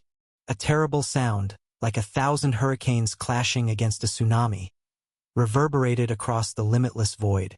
The colossal pillars of the Void Palace groaned, shuddering under the strain of the tremors as the shadow enthrall continued its relentless assault. 7 heads blurred in a frenzy of battering darkness, obliterating the ground beneath with merciless abandon. A wraith of madness unleashed upon the battlefield. After seconds bled into minutes, the monstrous entity hesitated, not in exhaustion, but as if acknowledging the need for confirmation. Had the soul been fully subdued? A cloud of black dust choked the air, thick and impenetrable, swallowing the entire expanse that had borne the brunt of its rampage. Then, subtly, it began to shift, dispersing like ink diluted in water. From the vanishing obscurity he emerged, a boy with olive skin, smooth and lustrous, pristine as though he had just been unboxed. His unsettling azure gaze gleamed upward, impassive, carved from an emotion far beyond fear. His hands rested inside his pockets, a wicked grin dripping from his face. The shadow in Thrall's 7 heads recoiled, pooling back into the air. A moment of stillness. Then, a screech, a bone-rattling, ear-splitting howl of unholy resonance. All 7 mouths unhinged in unison, an omen of death. This time, however, Northern was not going to have it. His figure blurred, vanished, and then reappeared in the air, in a swift streak of motion. His muscles coiled, tightened, strained, and in the same breath, his fist whipped forward, cleaving through space itself. A punch. A single, devastating blow collided against the first head. A shockwave erupted outward, ripping through the air like a hurricane turned inside out. The first head flew backward, crashing against the second against the third against the fourth, and on until all 7 were sent spiraling, their screeching cacophony stifled in a perverse, almost satisfying rhythm. The shadow in Thrall reeled, staggering sideways. 7 heads dangled, swaying, momentarily lifeless. Then it froze. A brief second of hesitation, a sinister gleam flickering within its pools of darkness. Casually suspended in the air, Northern shrugged, hands still buried in his pockets. What? Don't be so shocked. His voice slithered through the air, lazy yet sharp. This is a soul battle. In here, both of us are subjected to the same manner of damage. It doesn't matter how the hit is made. We are beaten the same way. You win, you take over my soul. I win, you die. He paused, raising his chin before he continued. Brace yourself, bastard. I will beat nonsense and bastard into your body. His grin stretched wider, feral, merciless, absolute, as he shot toward the abomination once more. Within the soul, a physical attack was non-existent. No matter how physical their battle seemed, there was nothing physical about it. All of it was a direct confrontation on one soul, with the monster supposedly supposed to have the upper hand because of its semi-tangible body. With any other soul, it would definitely have gotten the upper hand, but Northern was a bad match. The reason being the limitless void. The limitless void was an existence shaped and controlled alone by Northern's will. The potentiality of that very fact alone leaves many rooms for exploration of certain and unthinkable impossibilities. Northern and the shadow in Thrall collided.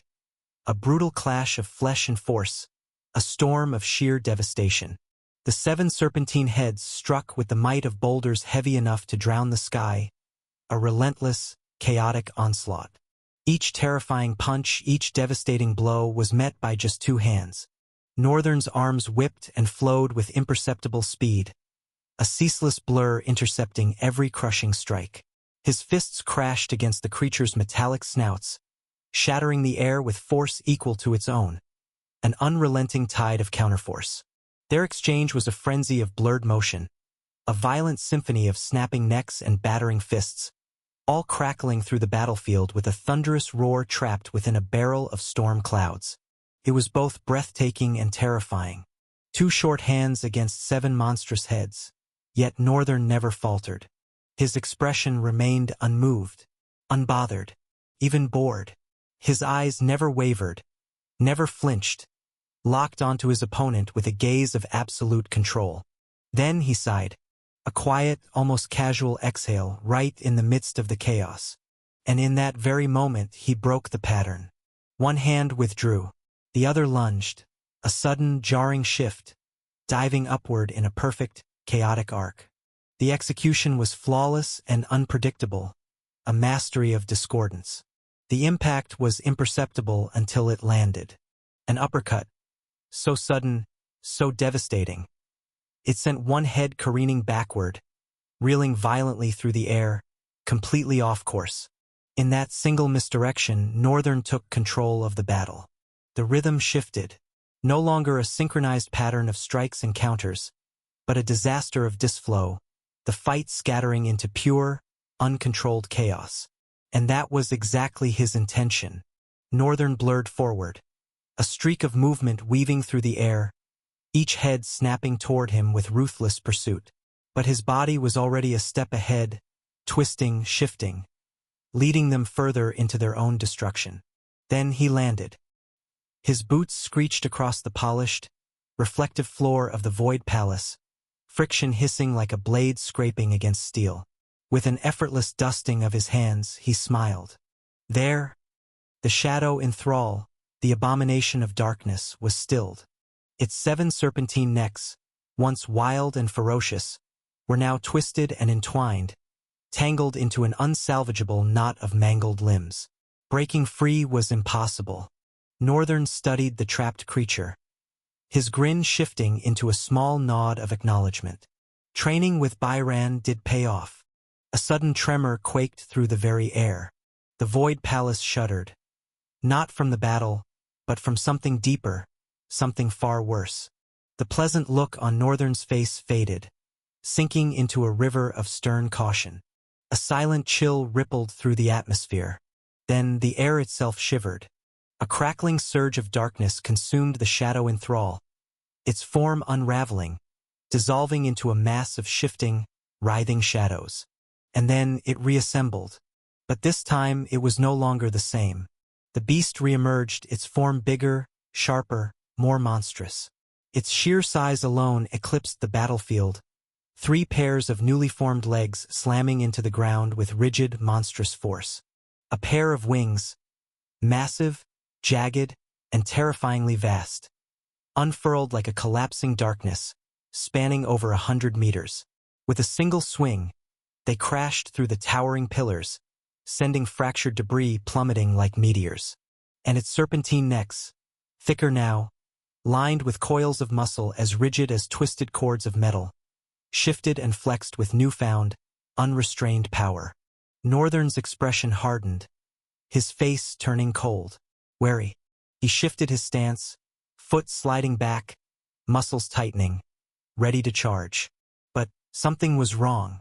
Before he could react, before he could even see it, the monster moved, its head blurred, moving faster than its massive size should have allowed, a nightmarish blur of shadows and steel. And then pain. Unstoppable, merciless, real. A savage snap, and Northern's flesh tore open. The shadow in Thrall's brutal, blackened maws ripped a chunk of his chest away, fangs shearing through muscle and sinew with terrifying ease. A shock wave of agony crashed through his body. Northern staggered forward, the world twisting around him. Blood, a river of crimson spilled from the gaping wound, soaking his body, cascading down his arm in heavy torrents. A thick droplet trailed from the corner of his mouth, his breaths ragged and shallow. He looked down, and for the first time horror flickered in his gaze. He staggered back, his mind racing, his body failing, his vision shaking. Before him, the shadow in thrall did not advance. It did not rush to finish the job. It only watched. Its massive form shifted slightly, moving with the grace of a supreme predator, its endless, abyssal eyes drinking in the sight of its wounded prey. And at that moment, the winner of this soul battle had been decided. Chapter 778. The Predator and the Prey. The battle was decided. The fate of the winner and that of the loser had been sealed from the very moment the fight began. No matter the effort, the struggle, the desperation, one of the two, a contender for this vast and delicious soul was bound for defeat. The result was inevitable. And what was that result? A grin split Northern's bloodied lips, jagged teeth stained with crimson. His expression twisted in ugly satisfaction. His body swayed, staggering backward, yet his voice drifted forward, carried by the hollow winds of the Void Palace. "What are you doing? Who have you been dancing with all this time?" A simple question, but something was wrong. The voice did not originate from the crumbling Northern. The shadow in Thrall's 7 necks shifted slightly, dismissing the sudden chill that laced the air. Yet, something gnawed at its senses, a crawling unease. Slowly it turned.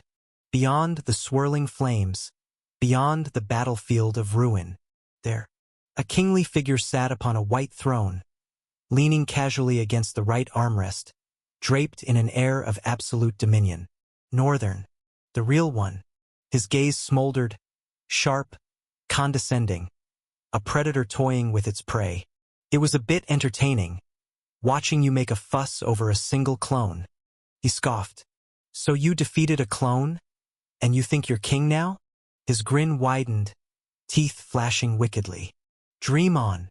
Leaning forward on the throne, his glowing eyes darkened, a flicker of malice burning in their depths.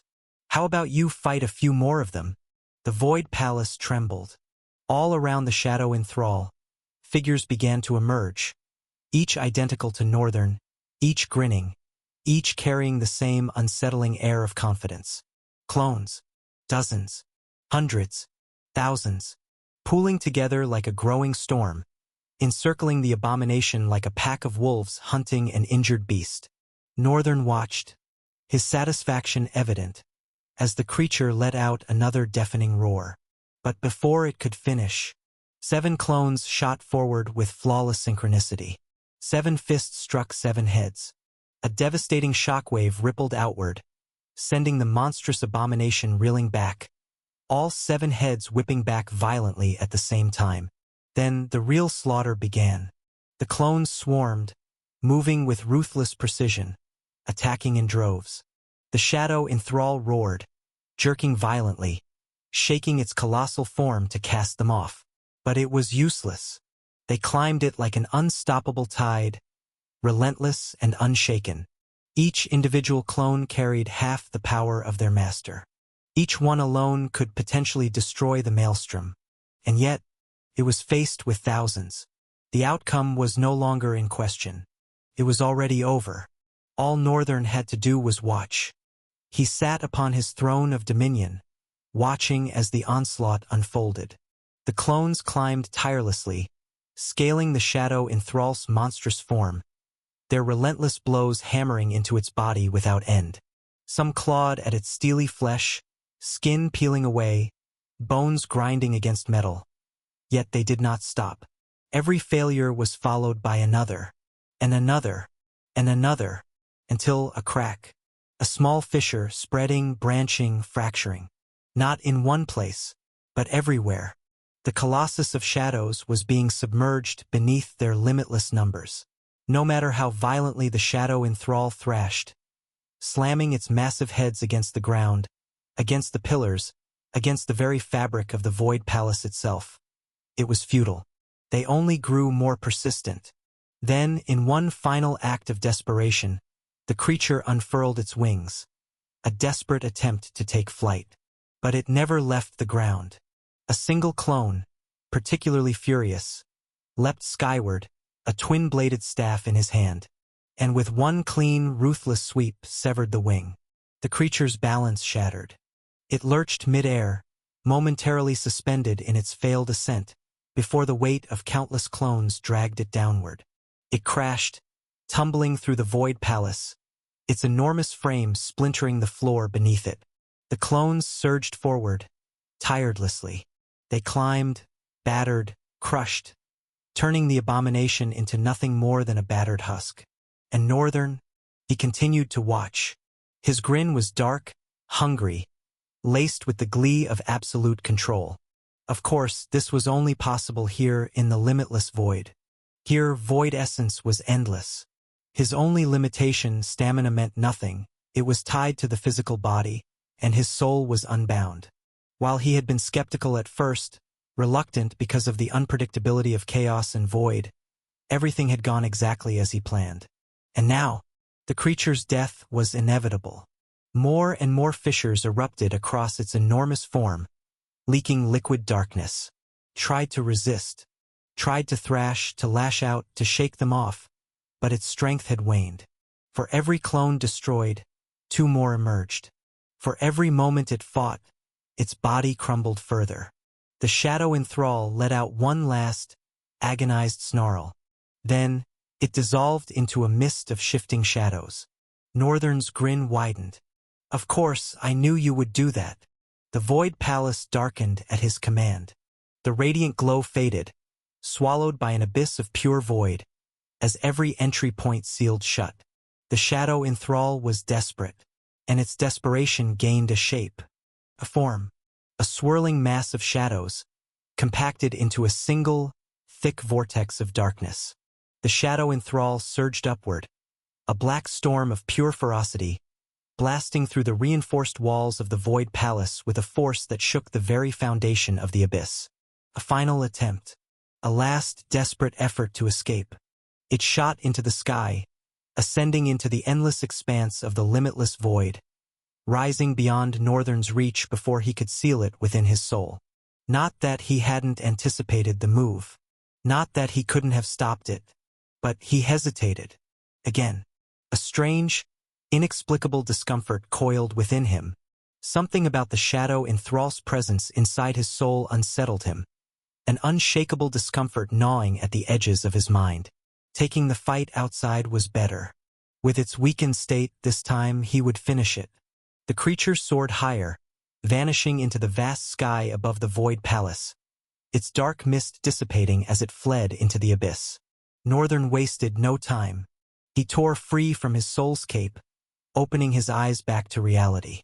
His senses sharpened, his focus locked onto his target, already preparing to rain down an unrelenting flurry of attacks.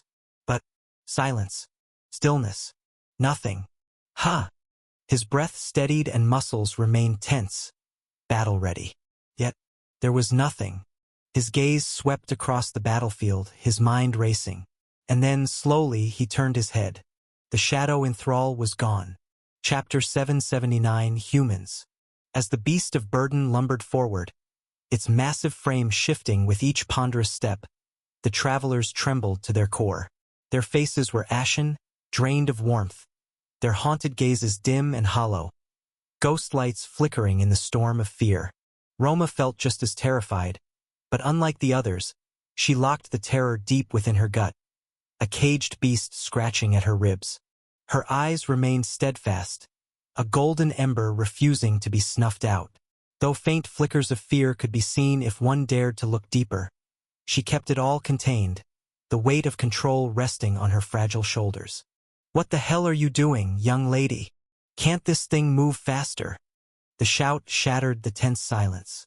A man, his voice raw and cracking mid-speech, finally broke under the weight of fear.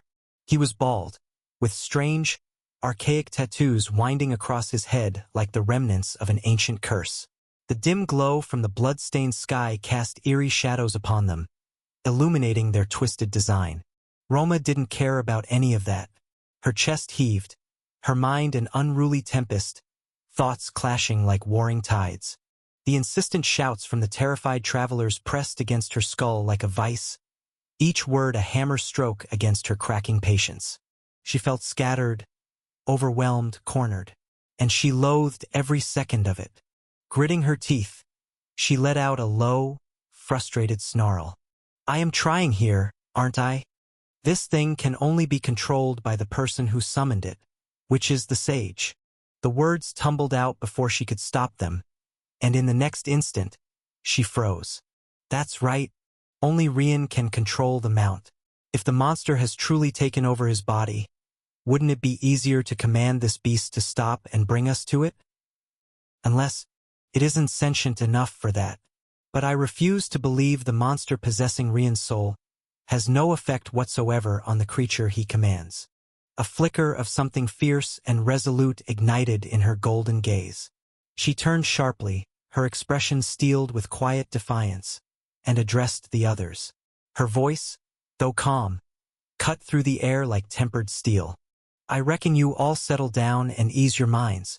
Rian is a sage, as I've told you. I've seen him in battle, and I can vouch for his strength. He will not lose. The third drifter, an older woman with a weathered face carved by years of hardship, snapped back through gritted teeth. How would you know? You don't even know what this monster is capable of. Roma studied the woman for a moment. She was the eldest of the drifters, her slight wrinkles whispering of decades survived. Yet her eyes, those quivering, terrified eyes, belonged to someone who had seen death and knew it too intimately. Drifters are supposed to be hardened by their experiences, but these ones, they look like frightened chickens. She didn't want to judge them. She despised doing that, because only they truly knew what they had witnessed. Whatever it was had shaken their souls like an apocalyptic storm, tearing through them with merciless claws. Her expression softened into a subtle frown as she responded. I might not know what the monster is capable of, but I know what my companion can do, and I'd rather wager on him than some unknown horror. A brief pause. She studied their uncertain faces, then shrugged. So, how much are you putting in? I'll go all in. 1,000 orens. They gaped at her as if she had just spoken in tongues. A storm of shadows might very well be stalking them, ready to rise at any moment and swallow their souls whole. Or worse, it had already taken over their sage and was simply waiting to eviscerate them. And yet, this young lady was talking about betting. It was baffling, utterly absurd. The older woman hesitated, then asked with measured curiosity, Young lady, I'm sorry to question you. What rank are you? Revealing one's rank as a drifter was uncommon, especially for the weak. It was a sensitive question, one that could be refused. But in the woman's eyes, and in the gazes of the others, Roma saw it. A faint, desperate flicker of hope. And honestly, she wanted to preserve it, even if it meant lying. But lies? She despised lies. She would never. Roma shook her head, her golden sparks of defiance dancing in the dim light. I am not a drifter. A collective hush fell upon them. Their gazes turned to stone, shock etching itself into their frozen expressions. The pregnant woman's fading hope shattered like fragile glass, her head dipping as she stared at the floor. The shadow drifter snarled. What the hell? You're not even a drifter, and you've been acting like some kind of savior. Roma tilted her head slightly, her expression unreadable. But I was the one who saved you, although, literally. Silence. It was true. She had leaped down, stopped the beast, and helped them. She had become their tether to hope, their so-called savior. Still, the shadow drifter growled, his voice tensing with irritation. This and that are two different things, young lady. You might have saved us, but in the end, you're as useless as those two. We're the ones who have to fight and protect you lot. So take a back seat while we figure out how to make this thing move faster. Roma scowled. How about you shut up and let Rian handle this? Leave our fates in the hands of someone who might already be doomed? No, thank you. The shadow drifter rose, moving over the crates with measured steps. His calculating gaze traced the massive beast's form, pausing near its head, where Northern had rested. Roma's golden eyes narrowed. What are you doing? He ignored her, studying the creature's skin. There has to be some means of control. Tyr suddenly leaned forward, slamming his fist against the beast's skull. Faster, monster! Roma lunged forward, seizing his arm. Hey, what's your problem? The shadow drifter paused, his expression darkening. A common human like you wouldn't understand what survival means. Not that I expect you to. His eyes dimmed briefly. Then, like embers catching flame, a manic glint flashed across his face. He yanked his arm free, his voice rising into a snarl. Know your place, you little wench. The force of the yank sent Roma stumbling off balance. She slipped from the beast's back, and before anyone could react, a blur cut through the night. Northern rose into the air, Roma secured in his grip. His cold gaze swept across the travelers, his voice laced with disdain. This is why I hate humans. Chapter 780. Forgiveness. The travelers froze, their faces pale, as they watched the strange boy float effortlessly in the air. Northern's figure drifted upward, slow and deliberate, before he dropped the girl onto the mount's back. Then his gaze swept across the others. There was malice in his eyes, a deep, seething contempt that curled at the edges of his stare like a slow-burning fire. The moment those cold, dangerous eyes fell upon them, the travelers shuddered. A silent, primal fear gripped their chests, strangling their breath. Then his attention snapped to the shadow drifter standing at the front. Northern's hoarse voice crawled out, thick with disgust. I am short of words, to be honest. Such rudeness and disregard for someone who put her life on the line to save your pathetic hides. He paused, his gaze sharpening into something deadly as he glared at the shadow drifter. He wanted to say more. The anger simmered within him, coiling like a serpent, poised to strike. But the more he tried to speak, the more words failed him. Because humans were fools. Whether it was handcrafted stupidity or something woven into the fabric of their very existence, he didn't care. What he did know, what he had experienced over and over again, was how foolish and ungrateful humans could be. It no longer shocked him. He had only hoped Roma would learn from this. Fragility was a sin. Naivety was a death sentence. Kindness? A liability. The cost of helping others was often too cruel, too unfair, and yet no one cared about fairness or cruelty. Humans were selfish. Humans were self-serving. They fought only for justice when it served their own interests. Northern clicked his tongue, irritation creeping beneath his skin. No! He frowned, a shadow passing over his face. I can't just let them be. His voice dropped, carrying a venomous edge. Get off. A tense, staggering silence followed. The travelers froze, their already pale faces turning bone white. The shadow drifter blinked, his mind refusing to process what he had just heard. Surely the sage wasn't serious. He couldn't possibly. All of you. Northern's voice cut through the stunned quiet, each word laced with ruthless finality. Get off my mount before I ask it to swallow you whole. Immediately, their faces crumbled. The old man, the pregnant woman, and the drifters fell to their knees, pressing their faces to the ground. Desperation clung to them like a suffocating mist as they clutched at Northern's legs, their voices raw with pleading. But Northern coldly shifted away. He did it with measured grace, not careless force, stepping back just enough to evade their grasp. His gaze remained fixed on them, cold and unyielding, cruelty burning in the depth of his eyes. Please, don't do this to us. We were foolish, please, forgive us. I beg you, sire, have mercy. Young lad, don't abandon us.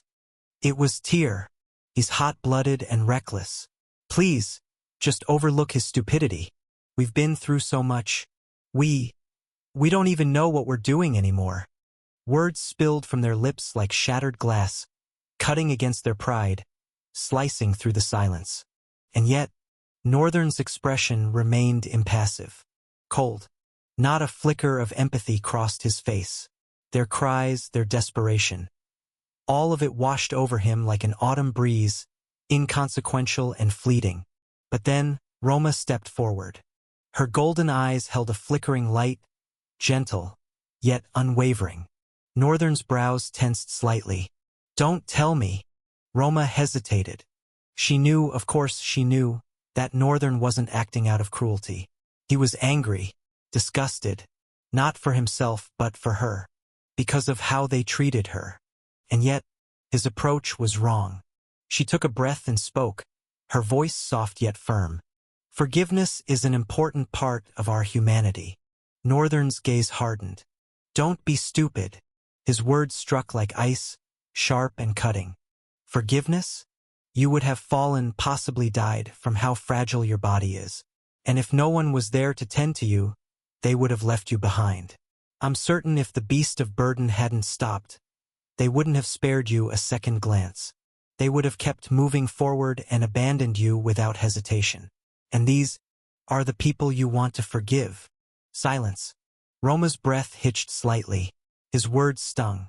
And worse, she couldn't even deny them. For the first time in a long while, she was left speechless. Part of her wanted to rage, to scream at them, to give them exactly what they deserved. But what would that achieve? Nothing. At the end of the day, she would hate herself for it. She didn't want to be like them. She refused to let the actions of others dictate who she was. She would choose for herself.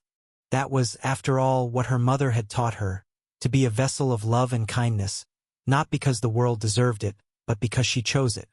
She wasn't doing this for them. Not for favors. Not for approval. Not for righteousness. She was doing this because it was who she was. Because in the end, she wanted to live with her choices, not be shackled by circumstances or the cruelty of others. And so, she met Northern's gaze, her resolve burning brighter than ever. "Yes, Rian." Her voice carried no hesitation. "I want to forgive them and continue this journey with them." Northern scowled, irritation flickering across his face as he shook his head. "You're being unreasonable." His voice was clipped, laced with cold disbelief. "Is this also what you define as passion?" Roma paused, blinking at him. Then, she chuckled. For a brief second, her face radiated with a quiet, resplendent air, as if she had glimpsed something beyond his understanding. "No, silly." Her voice was light yet firm. "Passion isn't this. They're separate values." Her golden eyes flickered with something bright, resolute. "But bring them together, and you'd have a being that is unbounded and purposeful." The disgust in Northern's eyes did not wane. He shook his head, the weight of his confusion settling heavily on his features. "I don't understand you, or how you think." And he didn't wait for her response. Instead, he cast the travelers one last, cruel glance before turning away, making his way back to the edge of the beast's massive neck. As he settled onto a crate, the creature beneath them lurched forward once more, start into slow, unbothered march. Behind him, the travelers groveled, their voices breaking in hurried gratitude, spilling apologies at Roma's feet. But she barely heard them. Her eyes were fixed on Northern's back, the movement of his shoulders, the sharp edges of his presence. Her expression turned pensive. She wasn't sure why, but she couldn't stop thinking.